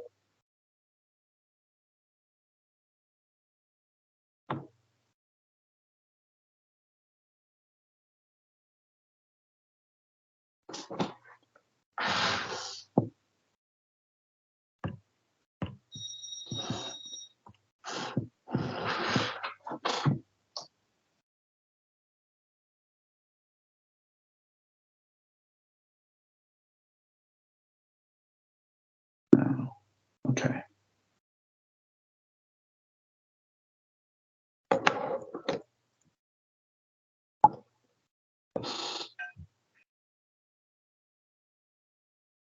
What do you mean the grades you've seen so far?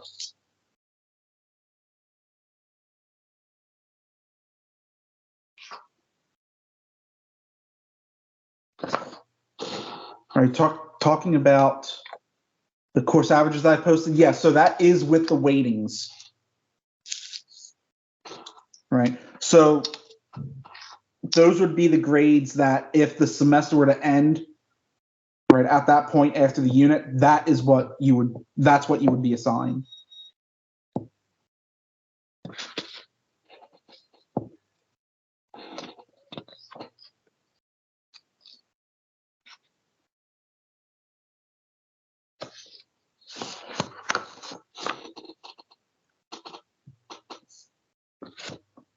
Okay. I have just a few closing remarks.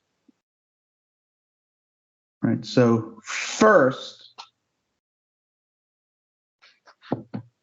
let me just open up the assignments real quick.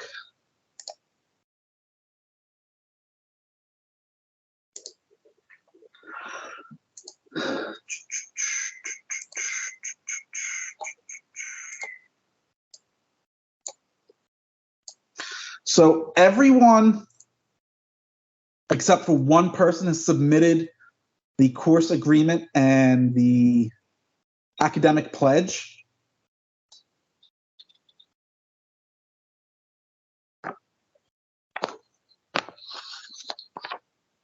That one person who hasn't, you need to get that done. Right? If they're not done by the time finals are due, then it's going to be an F for the course.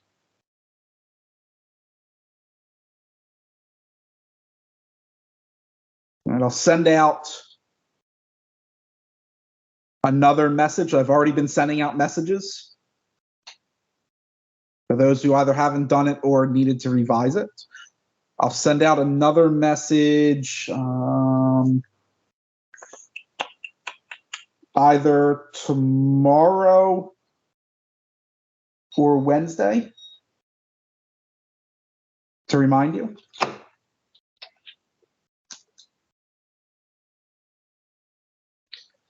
Second, it looks like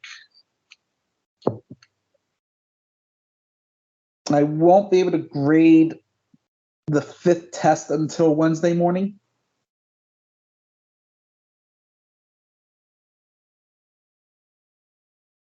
That's how it looks right now.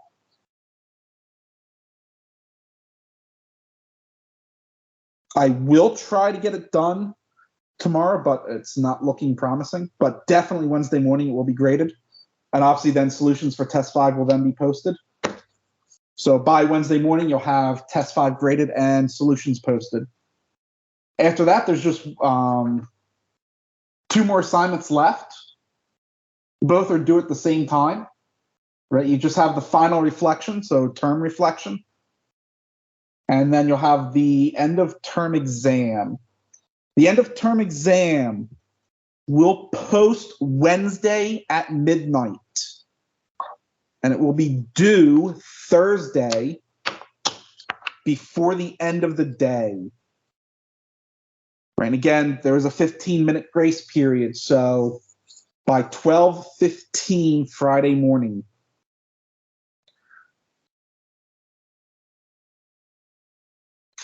Final grades are due July 3rd. And I believe they will be available for students to view either the 4th or the 5th. I doubt the 4th because it's a holiday, so probably the 5th.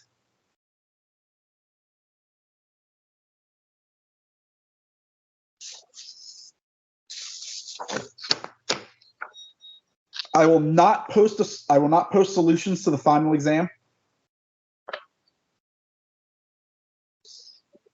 Actually, scratch that.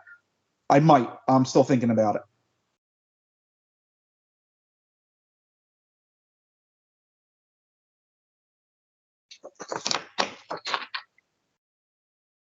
This evening was the final official meeting of the semester. Right, so this was it.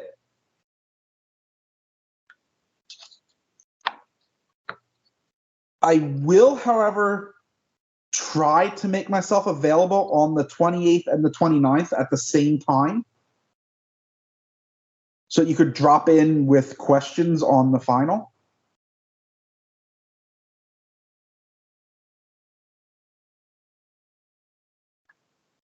Again, that is not a guarantee. Right? Something may come up and I may not be able to do it, but I will make every effort to make myself available both this Wednesday and Thursday, same time, 6 to, let's say about 9, 6 to 9. I'll just have a meeting on the general channel like the class meetings were. So if you sign in, you see a meeting running, feel free just to pop in and ask questions if you have any questions.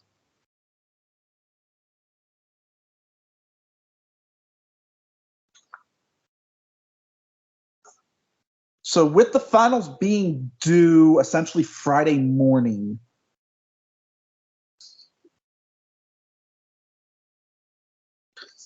I would like to actually have them graded Friday.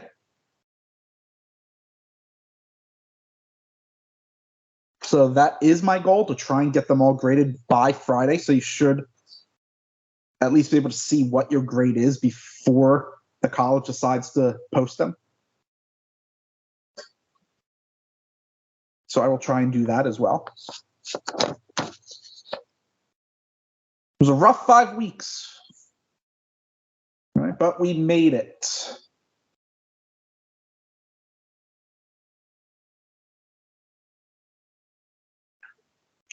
Hope it wasn't as terrible as you were expecting it to be. I hope you enjoyed it somewhat. I know obviously online isn't the most ideal situation, and doing it in 5 weeks isn't the most ideal. But I hope you got something out of it. I wish you all the best of luck in your futures. If you're not taking a summer 2 course, enjoy the rest of your summer. If you are taking a summer 2, if you decide to take a summer 2 Calc 1 and wind up in my course, my section, then I will see you then. Right? Otherwise, I hope I don't see you again in the fall, because that would mean that you failed this course. Right? And that's not good, right? I want you all to pass. So everyone, enjoy the rest of your summer. Do not forget, final exam will post Wednesday morning. It will be due no later than 12:15 a.m. Friday. That's with the 15-minute grace period. It will not be accepted late, and there are no extensions on the final because of the quick turnaround deadline for final grades. So do not wait until the last minute.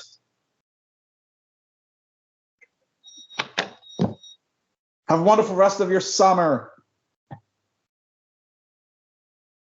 I will see you when I see you.